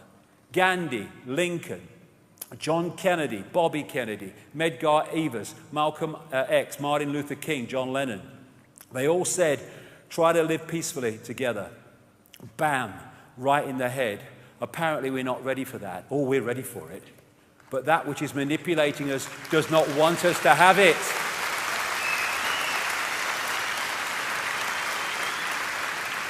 There was an Australian document came to light a few years ago. I printed it in full in a book called Human Race, Get Off Your Knees, which appears to come from quite a high-level Australian Satanist who wrote this before he died. And it was not a confession so much as this is what's going on, this is how it is. And he talked about many things, but he also talked about the fact that what Satanism does is it constantly targets the Earth's energy field at specific points to repeatedly do rituals there which lower the vibration of the Earth's energy field. Again, the sea that we're interacting with to push us down into the same low vibrational state. This is what he said in the document. Most people do not realize that Satanism is a ritually based practice and that this repetition has, over time, left strong impressions upon the morphic field, the energy field, the sea that I talk about. Now, this is massively, massively important. It's going to take us into some really weird and wonderful places. The language of symbolism. Why are these symbols, recurring symbols that I'm going to go through, why are they all around us? Well, I'm going to get to the point of why, and it's very deep in the rabbit hole that we go in here. But what are symbols? This is why it's so vital to understand at least the basics of the nature of reality to understand the conspiracy. Confucius said, signs and symbols rule the world, not words nor laws, nor... So why? This is why. A symbol is, again, a symbol in the holographic world. Bring it down to its basic state. It is a vibrational information field. A symbol communicates information to the brain through the eyes in the same way as the ear communicates audible visual words and sound to the brain as an information field. The difference is that when you hear something, at least you're aware of its existence. It is conscious. When a symbol talks to us through the eyes to the brain, it is subliminal. Therefore, symbols are planting information fields and vibrational states into the human subconscious, which then come through to influence conscious perception and conscious behavior. Also, if a symbol represents something, whatever it is, if you focus your attention on that symbol, you are making an energetic connection with what that symbol represents, because what it represents and the symbol, as I'll come to, will be the same frequency field. And thus, symbolism is one of the greatest ways that we are mentally and emotionally manipulated and encoded and perceptionally manipulated. There's a great saying, it's true: energy flows where attention goes. Somebody said to me, other people have had this experience, they said they were in a restaurant, sitting at the table, and they said, I felt like two eyes were sticking in me back. And he said, I turned around, and there's this person at this other table behind them staring at them. Now, of course, they weren't feeling two eyes sticking in their back. What they were feeling energetically, which eventually filtered through to the holographic level of feeling, was the attention of the person staring at them. Energy flows where attention goes. So thus, if you can hijack someone's attention, collectively or individually, you are hijacking their energy and their life force. Energy flows where attention goes. Now, in the Olympics, I heard British athlete after British athlete during the London Olympics that was successful, saying that they got this amazing energetic surge from the crowd. This is why people doing sport among their own supporters have a great advantage, because as these athletes were competing in the London Games, overwhelmingly watched by British people, the focus of attention, willing them to win, was making an energetic connection to these people and thus energizing them. Energy flows where attention goes, but it goes the other way. And if you get a crowd of people focusing on symbols of the conspiracy and symbols representing these entities without us knowing, then that crowd, whether it's the Queen or whatever, are making an energetic attention connection to those entities. Thus, their energy can be trawled. A crowd can have fantastic energy. You go to a football match, with a great excitement. And what do people say? Honestly, mate, the hairs on the back of my neck stood up. It was amazing. What was that? Electromagnetic energy generated by the crowd. That's what these people absorb. Same with the Vatican, with these great crowds that focus on the bloody Pope and the ritual and the symbols. Same with the symbol-infested bloody entertainment industry these days, of people like Madonna. And when you get people like focusing on a religious symbol, look at the bloody energy that would create and be able to be trawled. And when you get and focus like 5 days a week, I'm not having to go at one religion. I mean, they're all the same to me, and I respect people's right to believe what they want to believe, but I have my right to believe what I want to believe as well. That's the deal. And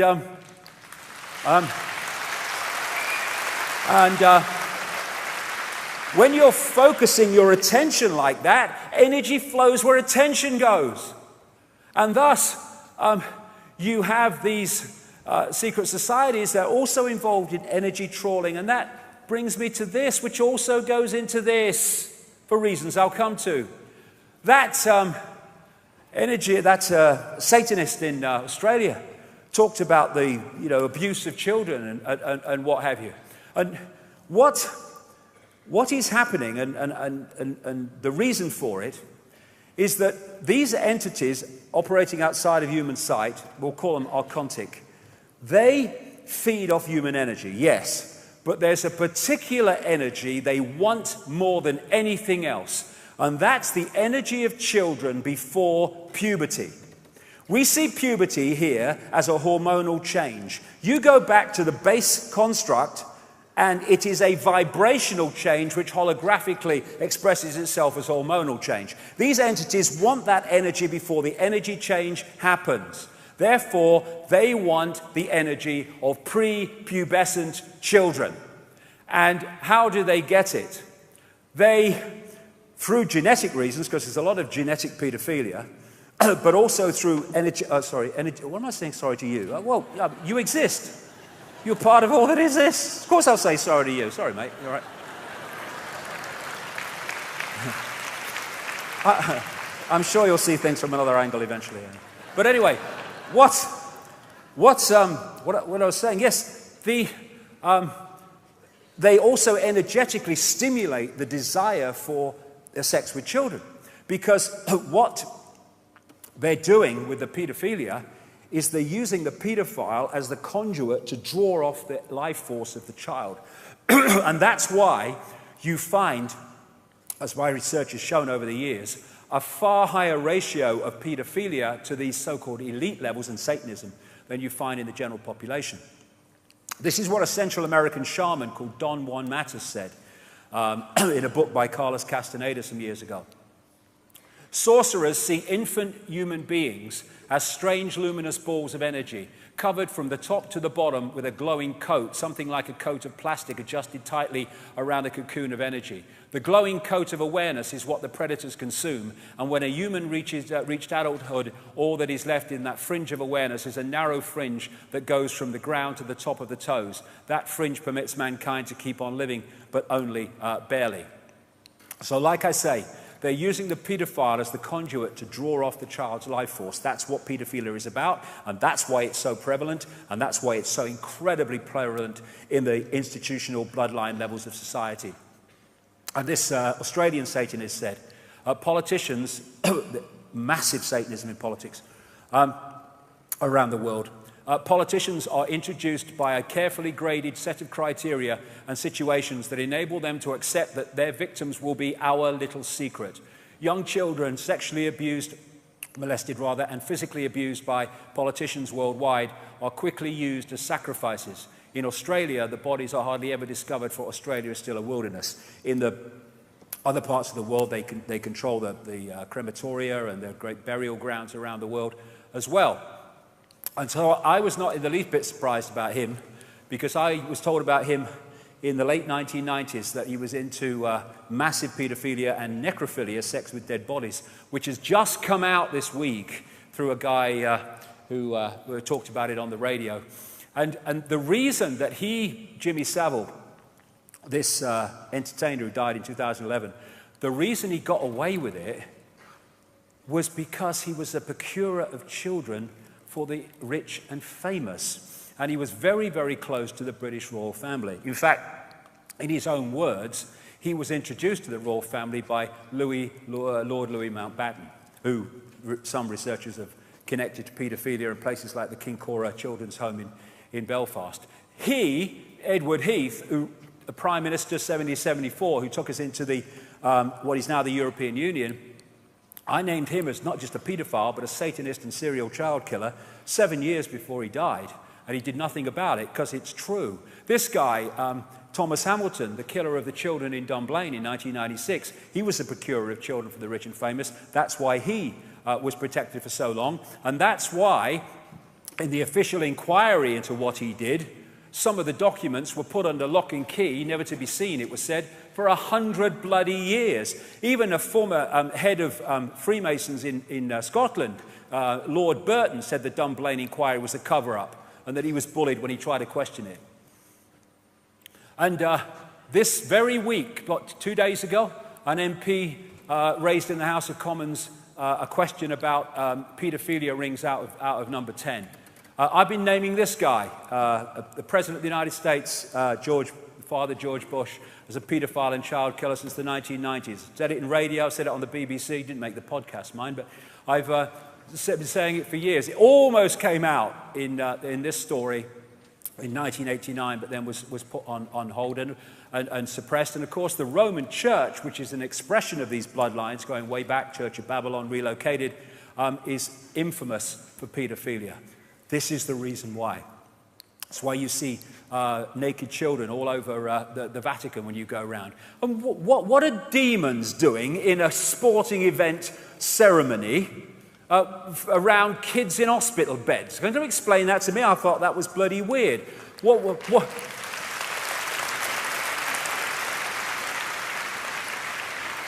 What is the child catcher in Chitty Chitty Bang Bang bloody doing in a sporting event opening ceremony? I tell you, it was alive with symbolism, that was.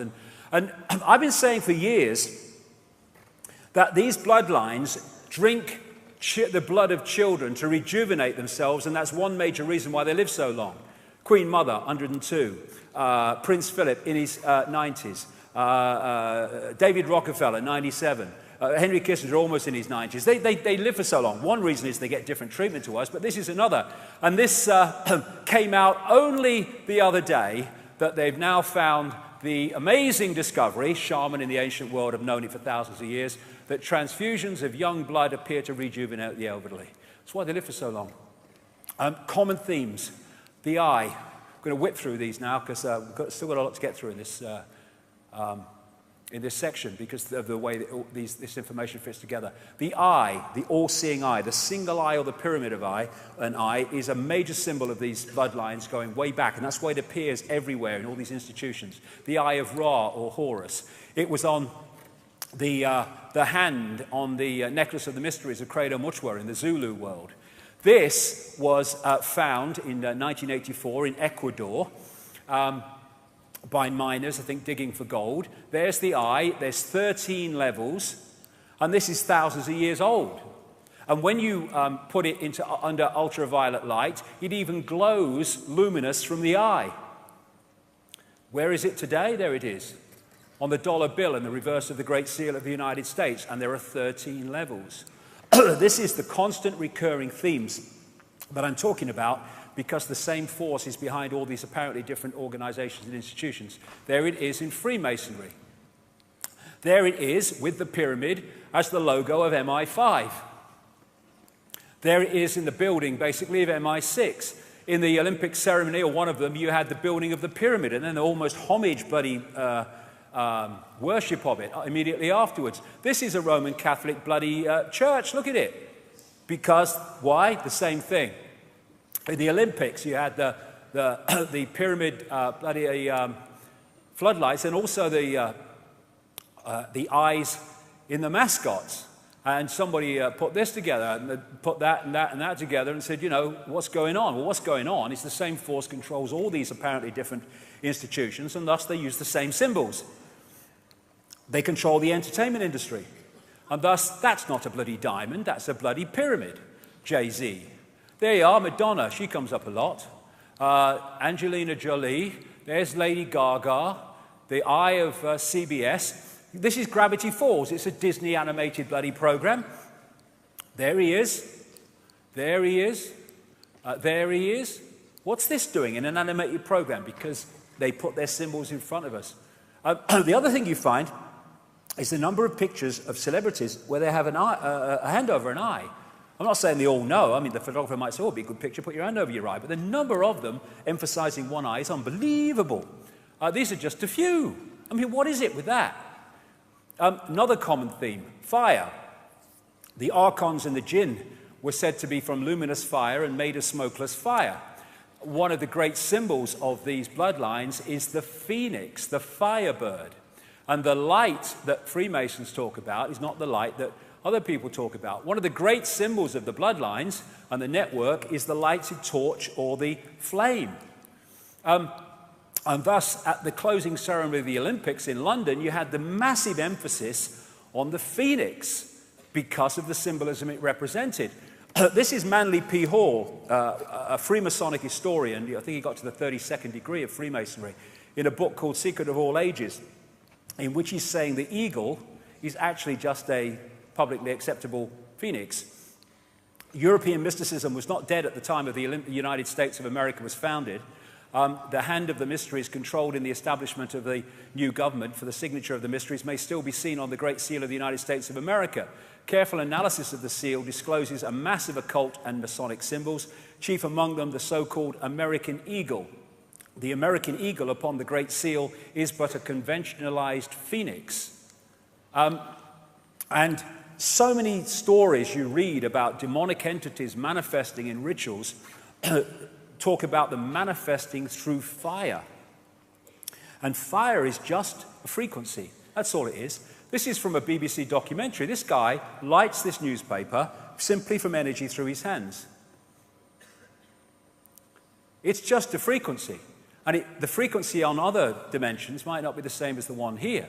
And in terms of fire and focus, with the Olympic flame going around all over Britain, the focus on that flame on an electromagnetic level is giving energy to that energy field till it becomes a massive energy field. This flame going around is not an Olympic tradition. It was brought in by the Nazis in 1936. And so that focus would have created a massive energy field on the electromagnetic level. And it was brought to the opening ceremony. And fire ritual relates to the god Baal, Molech, the one they worship in Bohemian Grove, Nimrod, Babylon, and the Roman god Saturn is going to become very, very important shortly. And the satanic ritual calendar has a particular day of July the 27th, the date of the Olympics of opening ceremony in London. July 20th, 26th, abduction, ceremonial preparation, and holding of a sacrificial victim for grand climax. July 27th, grand climax, a day for sacrificing female adults and children. It was a massive, for whatever reason, a massive satanic day when that happened. And 1 billion people were focused on this, and that is what happened on 9/11. That focus would have allowed massive absorption of energy as a result of the focus. Another common theme, this is the one now. This is going to take us into some real weird and wonderful places. Saturn is the key in so many ways to what is happening with all its moons. Just a reminder, Saturn may appear to be what it is in the holographic world, but actually, again, it's an information field. It is a consciousness. Everything is aware. Everything has a consciousness. So these planets and suns, they have consciousness. They have awareness. They are entities in their own right. And interestingly, this is an accepted ancient symbol of the sun. And people think, understandably, that it's a symbol of the sun that we know today. But is that symbol more likely to be the sun we know today or the sun we once knew? Saturn. Saturn is the key to understanding so much. It was known as the old sun. It is known in occult as the old sun, the dark sun, and the dark lord, the lord of the rings. And the massive penny drop for me, whoa, the kaleidoscope moved when I started to realize that at least so many, if not all, the ancient sun gods were not gods of the sun we know today, but of the Saturn sun that was focused on before, because it was in a different position. Saturn has long been symbolized as an eye. There's the eye in Freemasonry. There's the eye of Sauron in the Lord of the Rings, the reptilian eye, the symbol of the negative force. And what happened in the massive and brilliant work of David Talbot in the Saturn myth is that at some point there was an enormous ejection of debris in an explosion out of Saturn. And it formed like a luminous crescent because it reflected light at certain points of the day. And this, as the Earth moved on its axis, when viewed from the Earth, this appeared to move around Saturn. And at different points, there are different symbolism for different points. But this was the one that really was the focus of Saturn symbolism, because this was when that luminous crescent was at its most luminous during the day. And so you find this symbol over and over in the ancient world. And this is a common recurring theme of Saturn.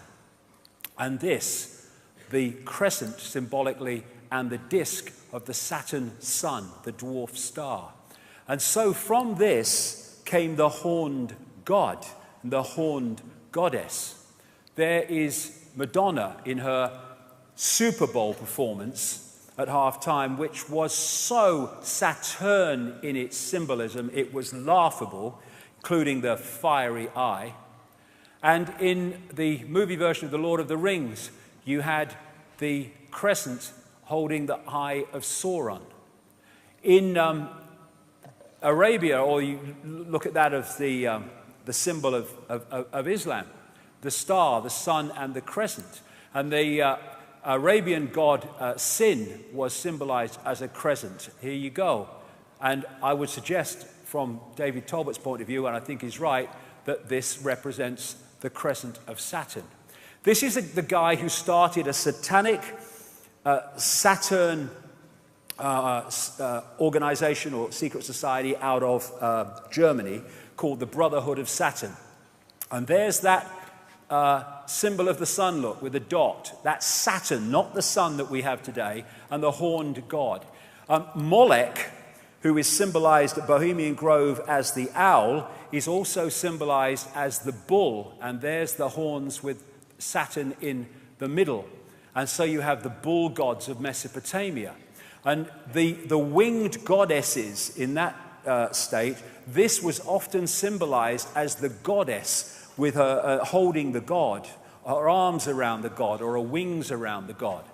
And there is another version of that with the god Saturn and the crescent. And there it is on the Great Seal of the United States, exactly the same symbolism. There it is in the Air Force Special Operations Command. There it is in the symbol of the House of Windsor. There it is in the United Nations with the target on the world, very appropriately. There it is in the eagle of Rome.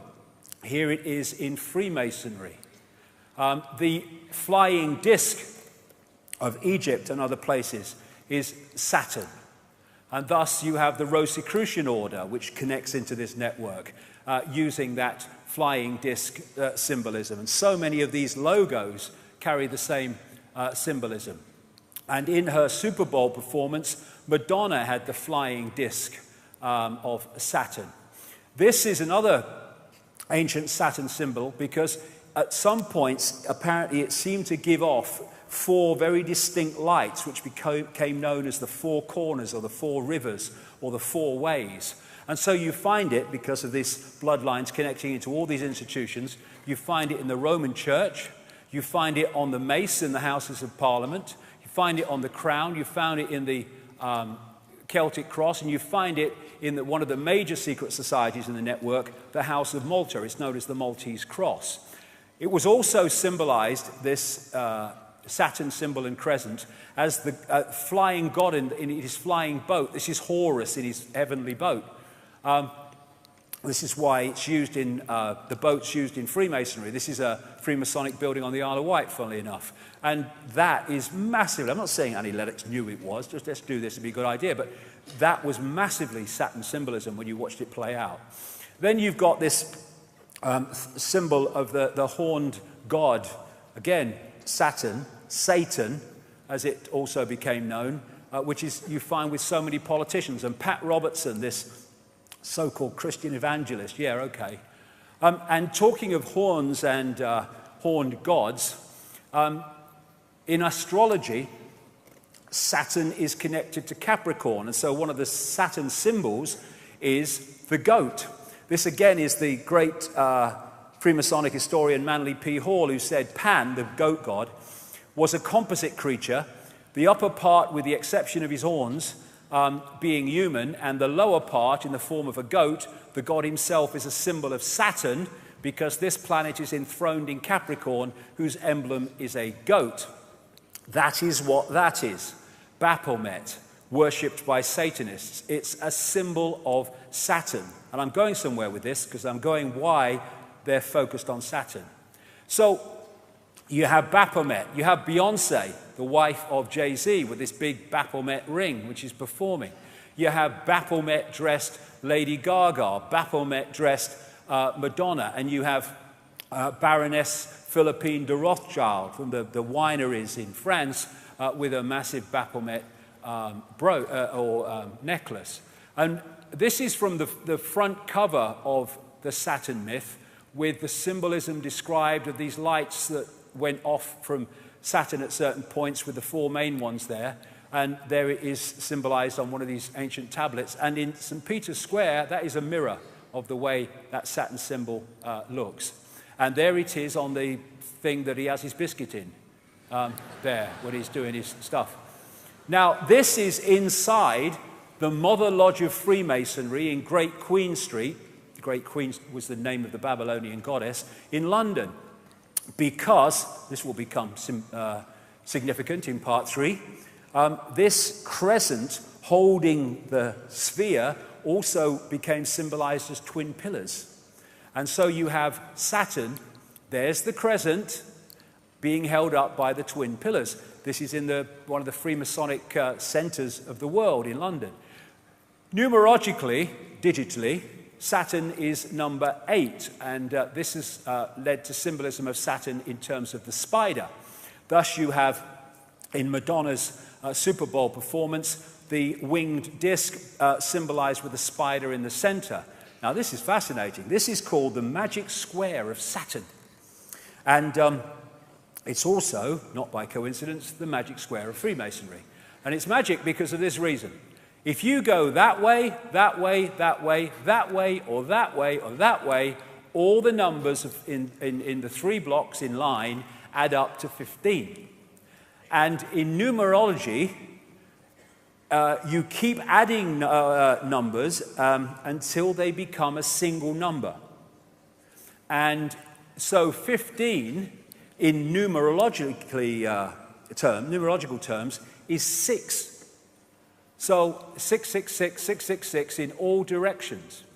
And the black and white squares, for reasons I'll have to go into in detail in a book, because there's so much to get through today, also relates to Saturn.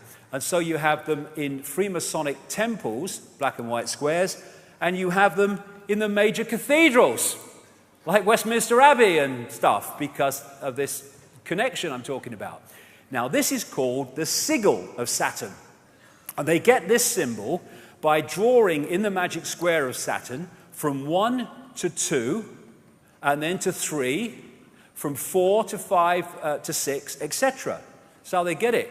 Now, you turn that straight up, and that's what that is. It's the sigil of Saturn. And this is a major symbol of Saturn going way back, the 6-pointed star. It just so happens to be the very symbol from which we get the name Rothschild, one of the major families in this network, because they used to be called Bauer. They lived in Frankfurt in Germany. But they had this red 6-pointed star hexagram on the front of their house, and they changed their name to from Bauer to Red Shield in German, Rothschild, red sign or red shield, Rothschild. So they're named after this very symbol. And it was they that created Israel, not on behalf of Jewish people, on behalf of their bloody agenda that treats Jewish people with as much disdain as any of the rest of us. And so you have their symbol on the flag of Israel. They use the 6-pointed star so much in law enforcement. This is on a public building in Toronto, right in the center of the 6-pointed star. There's the horned god. There's the sheriff and a medal. There is the 6-pointed star representing Saturn on an ancient clay depiction. And there it is on Credo Mutwa's 500 to 1,000-year-old Zulu hand symbol. If you do that on the dollar bill, you get the 6-pointed star, and those letters make an anagram of Mason, interestingly. Inside the Great Mother Lodge of Freemasonry in Great Queen Street, London, there is the Twin Towers, symbolic of the crescent, and there is Saturn again, the 6-pointed star. Now, of course, the Roman Church and Christianity, that is anti-Freemasonry and anti-secret societies because they're naughty, but it's on his bloody fish hat, look, right? They're everywhere because the same force is in control. Here you go, I have a bit more Madonna, there you go. And on the Great Seal of the United States, those 13 stars make up a 6-pointed star, not by accident. And therefore, again, we keep coming back to this, all these different areas of society are in the end focused on one thing. Satanism is Saturnism. This is Fritz Springmeier, a long-time researcher into this and symbolism, etc., and Satanism. Saturn is an important key to understanding the long heritage this conspiracy has back to antiquity. The city of Rome was originally known as the Saturnia, or City of Saturn. The Roman Catholic Church retains much of Saturn worship in its ritual. Saturn also relates to Lucifer. In various occult dictionaries, Saturn is associated with evil. And this is the remains of the Temple of Saturn in Rome. And just next to this is this place called Capitoline Hill now, but before that called Mons Saturnus, the Hill of Saturn. And this is a very symbolically important place to the bloodlines. And this whole thing about the skull and bones, Capitoline Hill comes from caput, meaning dead, because they were supposed to have found a human skull there, and they call it caput, Capitoline Hill. That's why we say kaput when something's dead. And you have the theme in Christianity of Golgotha and Calvary, the place of the skull, hill of the skull. And Capitoline Hill became Capitol Hill when the bloodlines moved in on America. Now, in the North Pole, the northern pole of Saturn is a permanent storm which takes the form of a hexagon. And this has been found by the Cassini spacecraft, and I think the Voyager one before that in the early 80s. And the hexagon also is an expression of the hexagram, or of the six-pointed star. Because all these different symbols that I'm going to talk about now are different expressions of the same frequency state. So you look at this crop circle from England this year, and it is a hexagon. But a hexagon is a flattened out cube. So when you look at it from another angle, it's a cube. Well, it just so happens that an ancient symbol of Saturn is the cube, especially the black cube. And I would suggest that's what they are. The Kaaba, the focus of worship in Islam, Kaaba means cube. The tefillin, the cube on the head in Judaism. And when people go to worship around the Kaaba, they're told to pray in concentric circles. Remind you of anything? And they're told to walk around it, and their energy can be trawled. And if you focus on something that represents Saturn, Saturn is where the energy goes. In Judaism, they have Solomon's temple. Every syllable of Solomon means the sun. And the Holy of Holies in the so-called Solomon's temple was supposed to be a cube. They talk in Revelation about the New Jerusalem in cube terms. There's these massive cubes that they use. This is outside the one of the banks near Wall Street, near where the protests are. And you see these black cubes and cubes like used by Apple and stuff. Saturn symbolism. In Doctor Who, they had this recent one where the Earth was invaded by black cubes. Star Trek, you had the Borg, who were these cyborg-like, exactly as the are described by the Gnostics of the Archons, and they used to move around in these cubes. If you geometrically represent the cross, then it is a flattened out cube. When you look at the depictions of these people, not Lady Gaga, but others, these religious leaders with the halo, well, that comes from Saturn as well, that halo when that luminous crescent was in that position.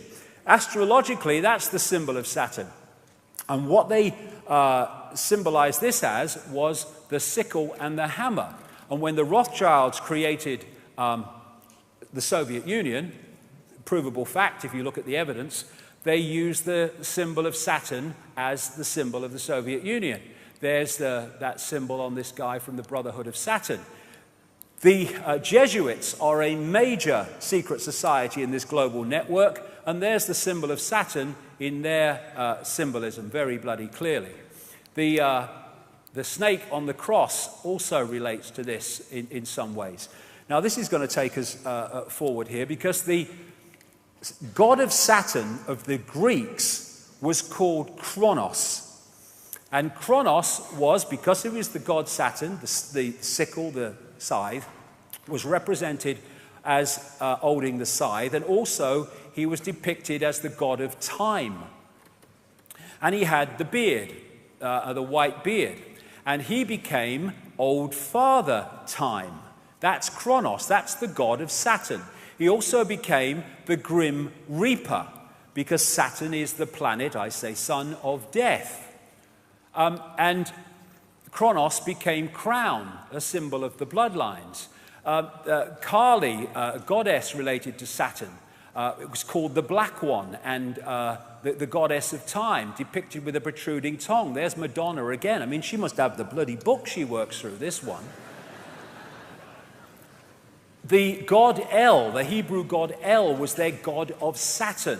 So El and Elohim are demiurge and archons, I would suggest. So we have archangels, Michael, Gabriel, Uriel, Raphael, another name for Jesus, Emmanuel. We have the Gospels, Chapel, elders, elevated to the priesthood, elections where pawns are elected to serve the elite. We have Isis, Ra, El, all names relating to Saturn. Saturn, Kronos, Satan, Black Sun, Dark Lord, they're all the same thing, the expression of this force. And here you have Moloch, who they worship at Bohemian Grove, and he is a god of Saturn, this recurring theme. They also represent Moloch as a bull, as I said earlier, and so you have that as the symbol of Wall Street. And the golden calf in the Bible is Moloch, Saturn. The Greeks talked about Saturn used to eat his own children. And here's the colors of Satanism and the colors of Saturn, black and red, same as the royal protocol. The robes of the judge, the robes of the clergy, the square hats of the universities, the hammer that the judge uses, it's all Saturn symbolism.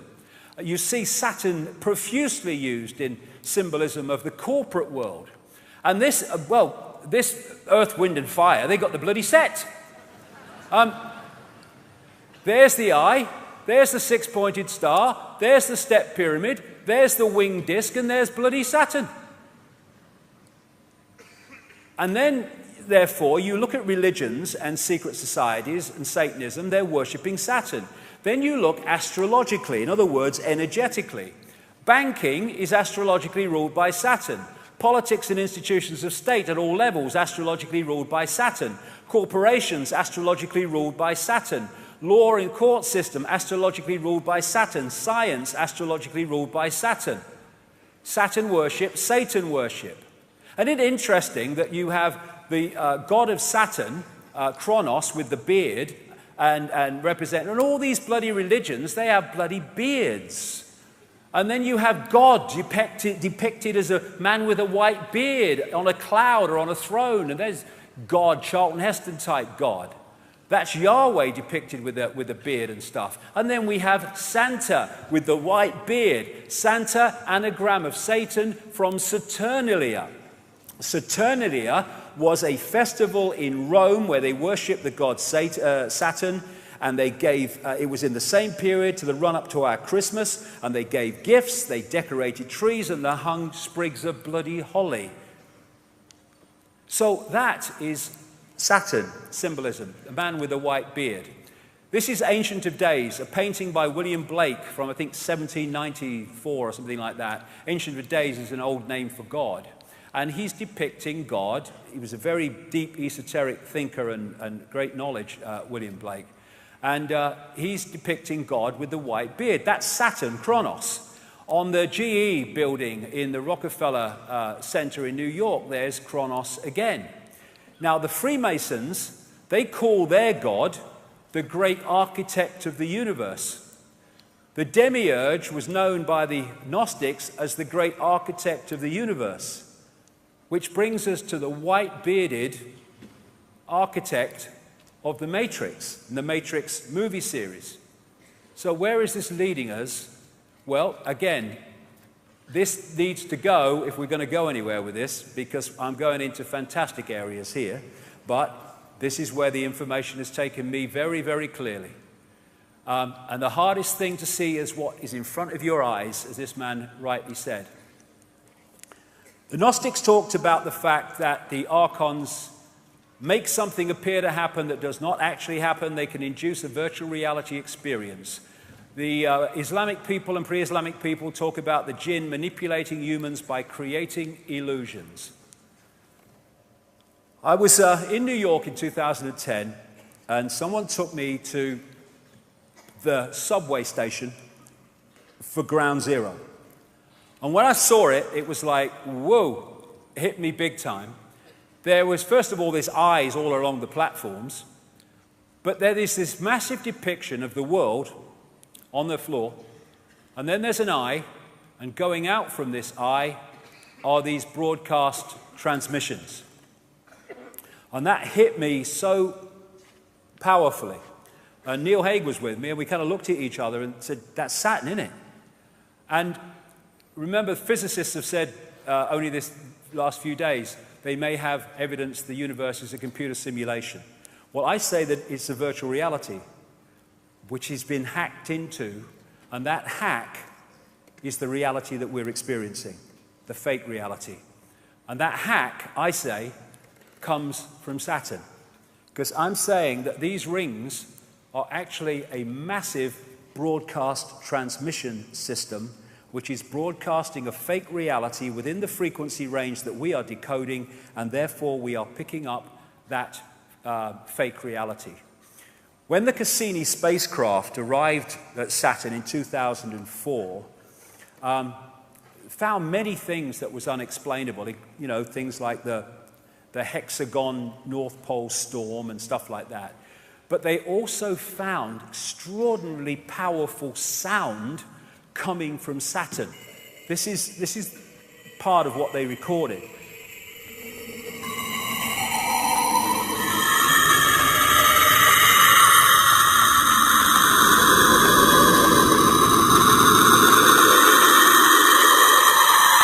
Nice, man.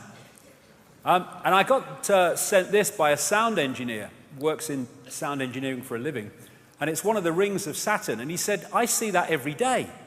That's bloody sound. They're sound waves. And this is in cymatics. This is a six-pointed star. And of course we have the hexagon going round and round and round at Saturn's North Pole. This is a standing wave created by sound, rings. This is at the south pole of Saturn, and it's a permanent ice storm. This is a standing wave created by sound. And these are symbols created by sound, like cymatics. And a certain frequency created this perfect six-pointed star with the hexagon in the middle and the hexagon there. Therefore, the sound creates the frequency, creates the symbol, and in the same way, the symbol represents the sound and the frequency. The symbols are just holographic representations of vibrational waveform states. I would suggest in these symbols cases, representatives of the sound frequency coming off Saturn. Same with all these symbols and numerological manipulations. The sound and the symbol are different expressions of the same thing.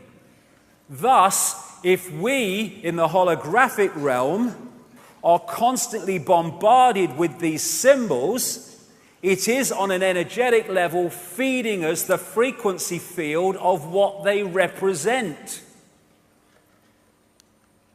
And Saturn, when described pre-cataclysmic, didn't have rings. So where'd they come from? Well, maybe it had rings, but it weren't rings we could see. We can see them now. Well, this guy, Norman Bergeron, has he's in his 90s now, I think. He has a long, long history in space research, technological research, going way back. And his life changed when he started studying the pictures that came back from the Voyager 1 and 2 space expeditions to Saturn. They arrived in 1980-81. Because when he studied them, he realized there was something very strange about Saturn's rings.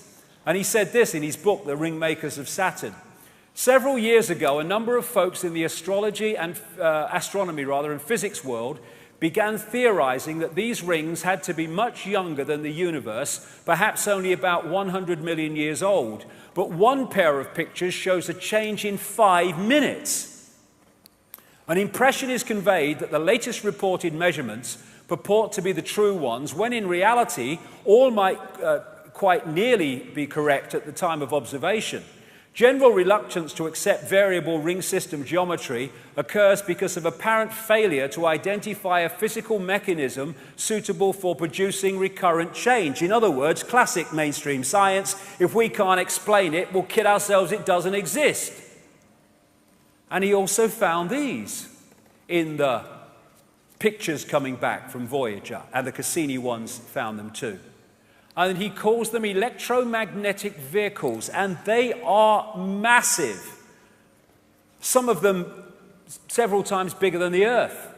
But again, we need to move our sense of perception. In terms of size representation, this is the Earth against the size of Saturn.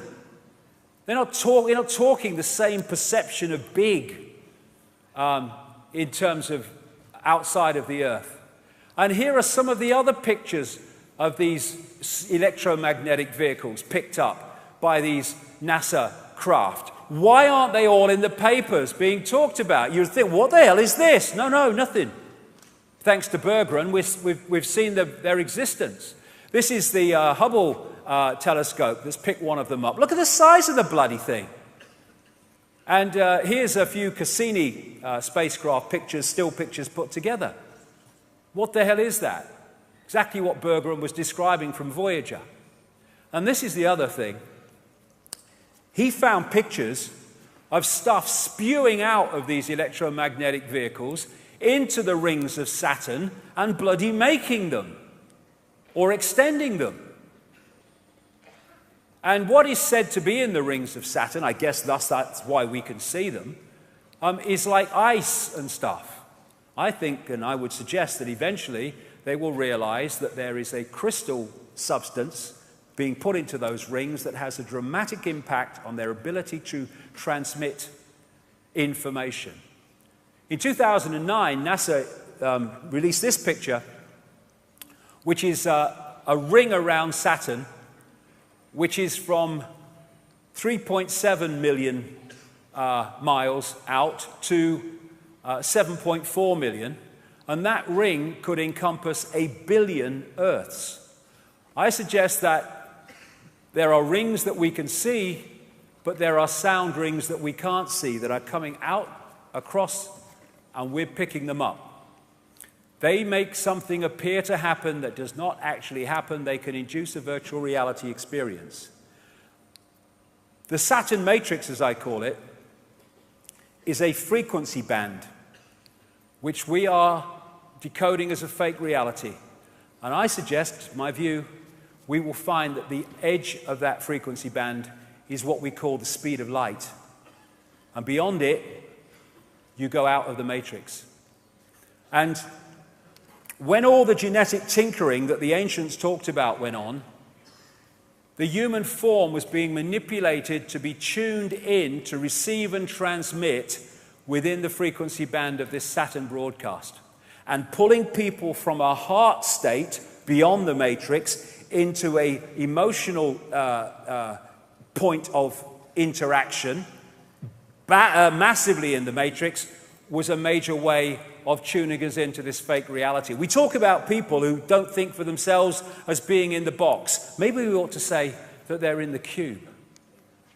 And they want to shut the heart down, and they have to so many people, because it takes us beyond the bounds of time and space, beyond the matrix, because I suggest that what we call time as we decode it is in this matrix transmission. I'll whip through this quickly because I've talked about this in my books at great length, and I've talked about this at Under London Talks. But I say the moon is a construct or a part construct.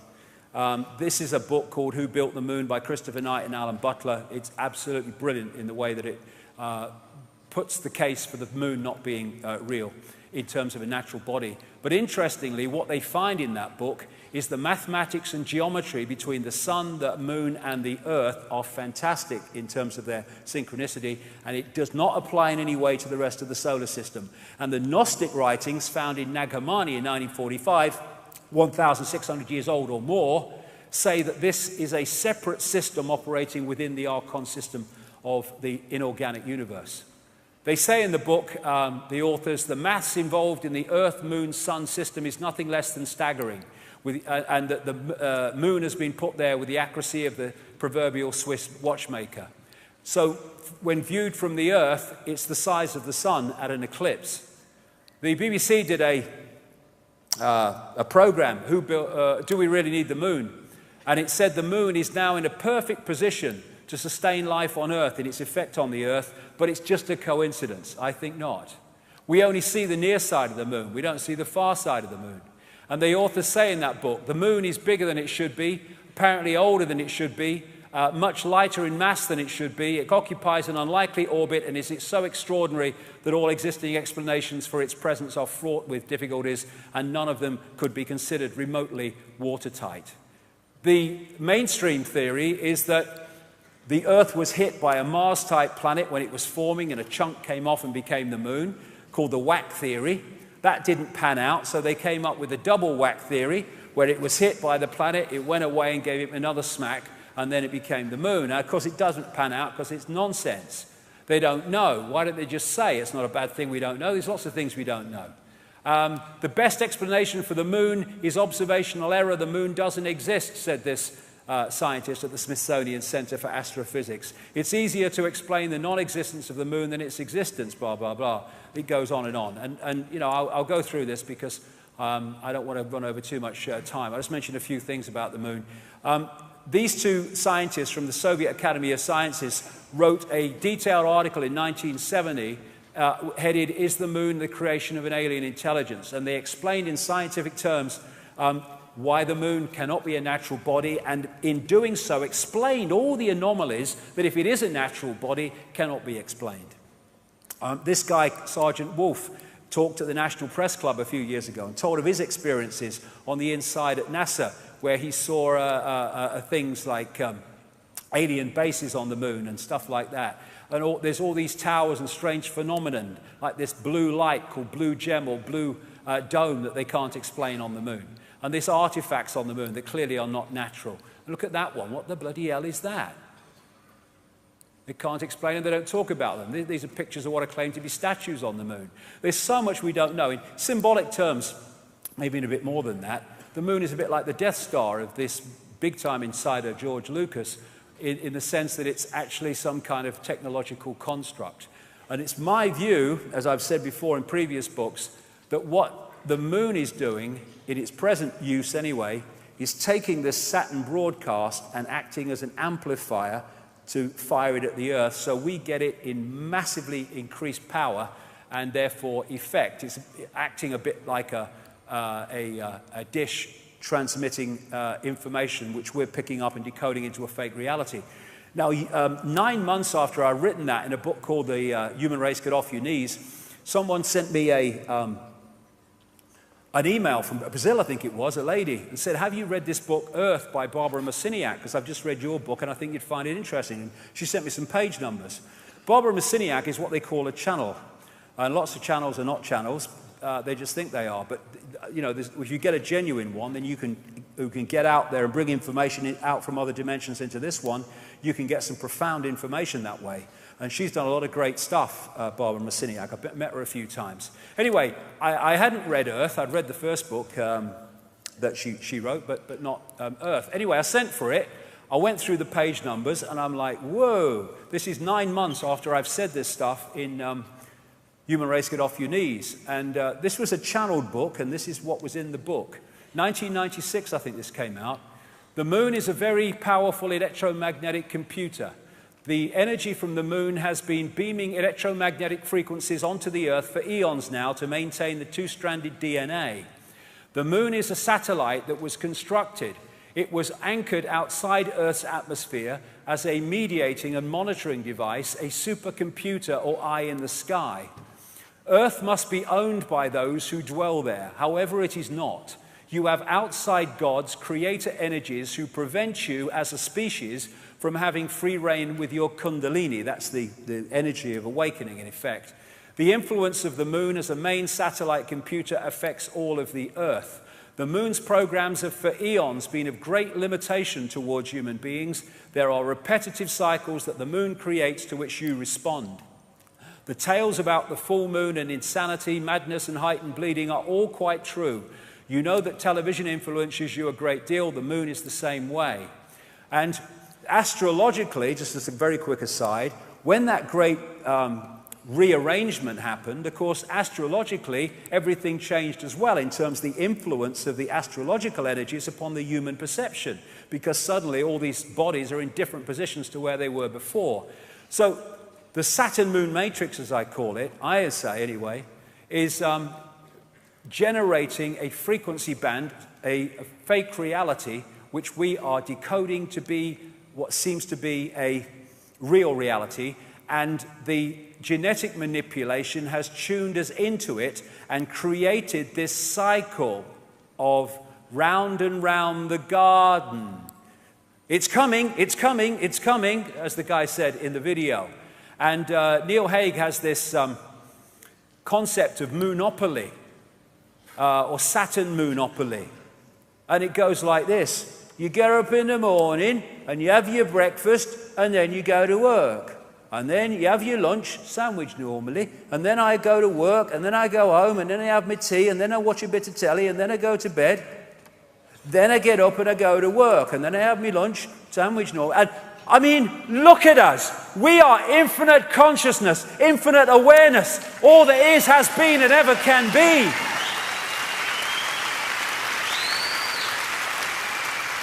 Is that all we are capable of? No. But we are locked into these cycles to which we respond. No response. See it as you couldn't see it before. An end to work, buy, consume, die. That's what that is. And this matrix creates a firewall that holds us from seeing further into the energy field and holds us in this tiny frequency band we call visible light. What they've done is taken the universal energy field, the universal construct, and they have hijacked, hacked into it, and they're feeding a fake reality to us from within that construct. And therefore it's gold. Oh, my life's at a terrible state. I'm just making adjustments to my life. Oh, life's great. And they're all fricking illusions. We're like in this wall. You know those scientists that have been suggesting in the last few days that the universe might be a computer simulation? They actually said, like a prisoner in a pitch black cell, we may never be able to see the walls of our prison. Why? Because they are vibrational walls, and I suggest that they are the speed of light. Which is not the fastest speed. Sorry, Einstein, mate. It's pedestrian. We're talking all possibility, darling. And so when we look into the night sky, are we seeing what's real, or are we seeing a projection? I've talked in I think it was my last book, or the one before that. I had a profound experience as a little boy when I was first taken to the London Planetarium, when I looked and saw the night sky on the roof of the planetarium, and it looked so bloody real.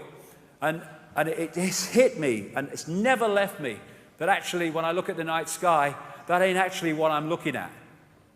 Firewall. All that we see or seem is just a dream within a bigger dream. Is this the real life? Is this just fantasy? Caught in the landslide, no escape from reality. Open your eyes, look at the skies and see. Is it a sky? Or is it a projection?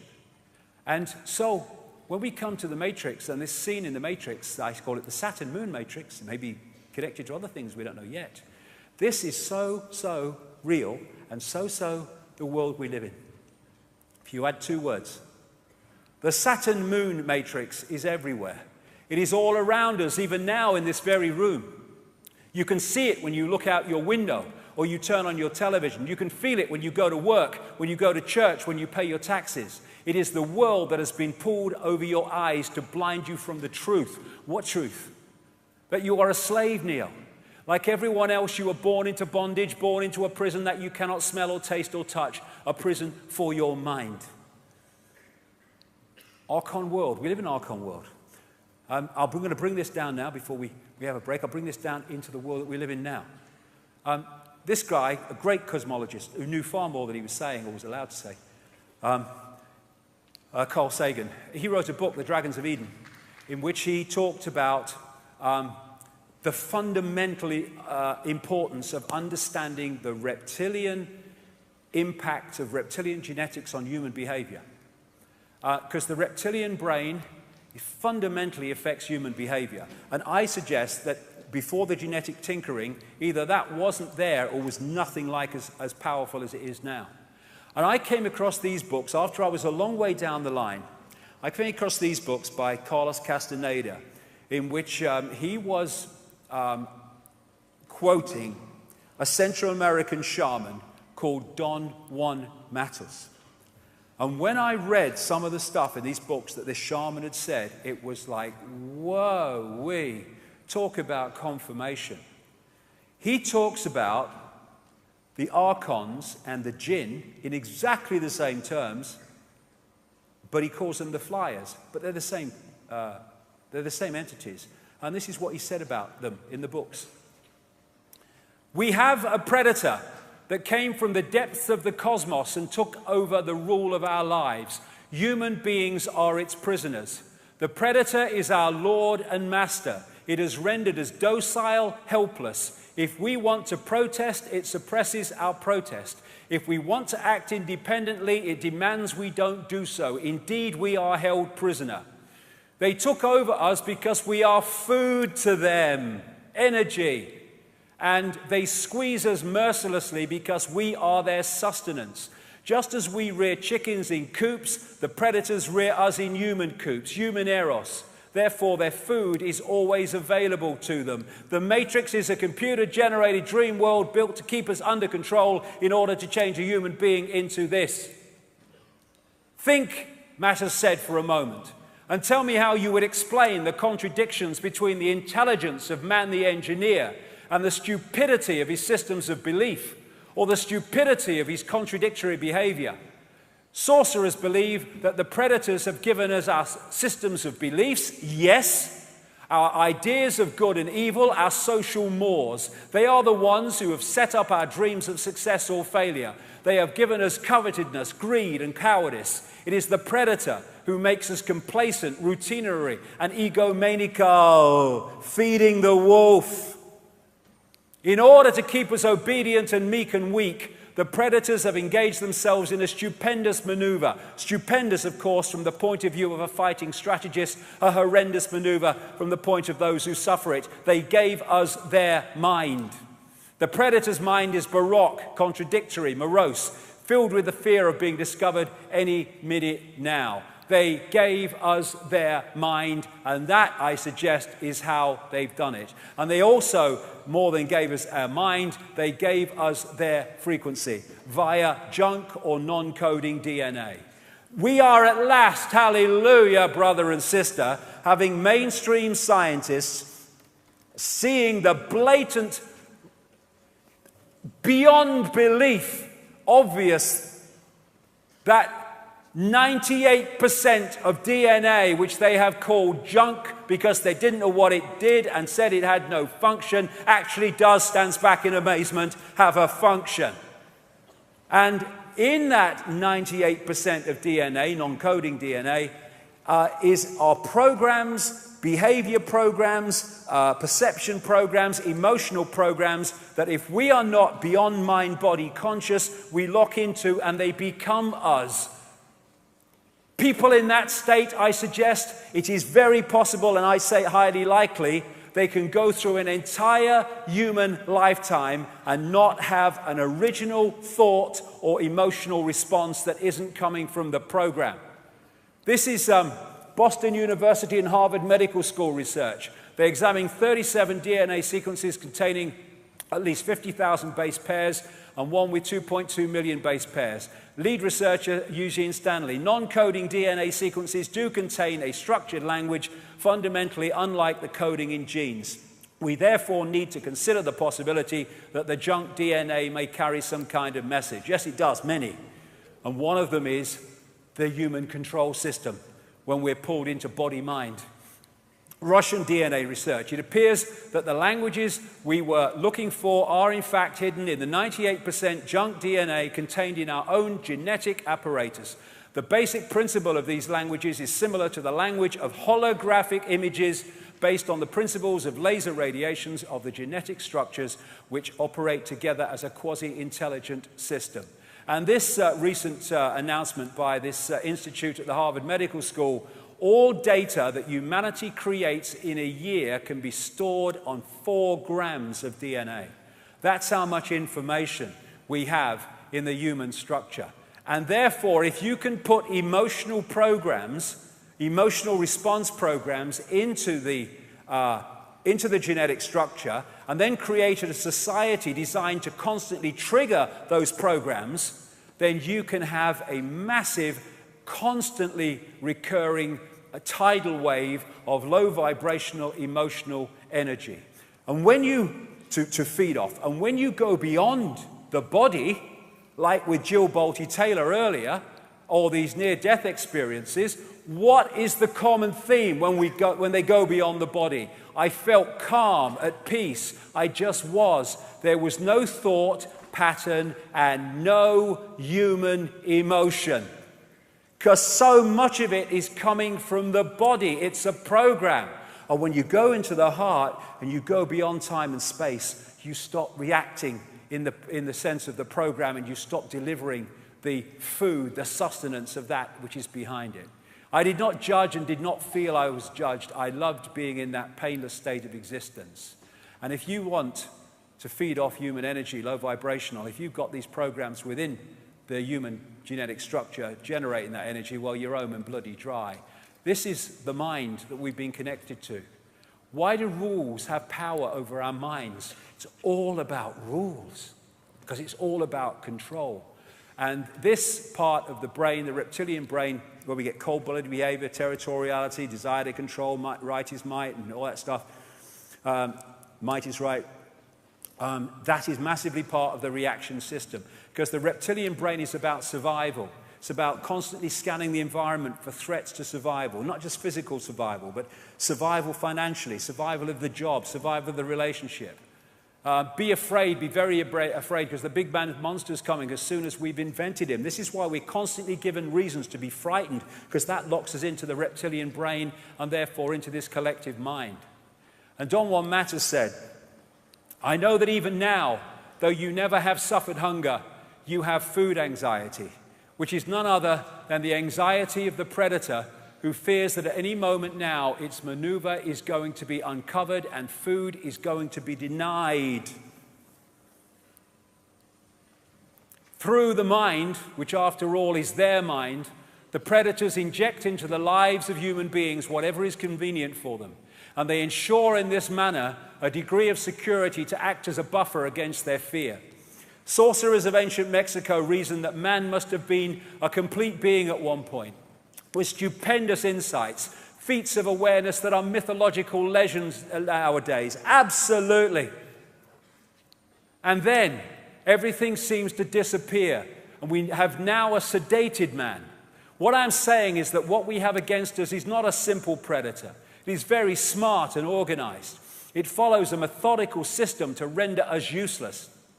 Man, the magical being that he is destined to be, yes, and she, is no longer magical.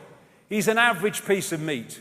There are no more dreams for man than the dreams of an animal who is being raised to be a piece of meat, trite, conventional, imbecilic.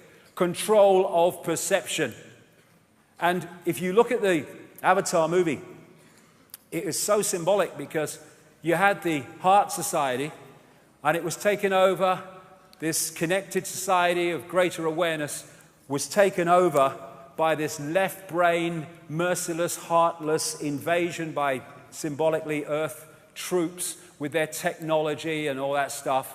And you even had the symbolism of these invaders infiltrating the Blue People Society by operating inside an outer shell of Blue People so that they didn't know that they were being infiltrated. Now, are we as a human race, there are 7 billion of us now and more, the number of people in full knowledge who are behind this are tiny, tiny. And they can only do it by dividing and ruling us. Are we going to stand up, come together and face this, or look the other bloody way and go on walking into a level of enslavement that would make George Orwell bloody wince? As Martin Luther King said, a man can't ride your back unless it's bent. Freedom is the sure possession of those alone who have the courage to defend it. Okay, I'll be back in 40 minutes, got so much to get through, at which point I'm going to go into the world we live in today and why it is so crazy. Thank you very much.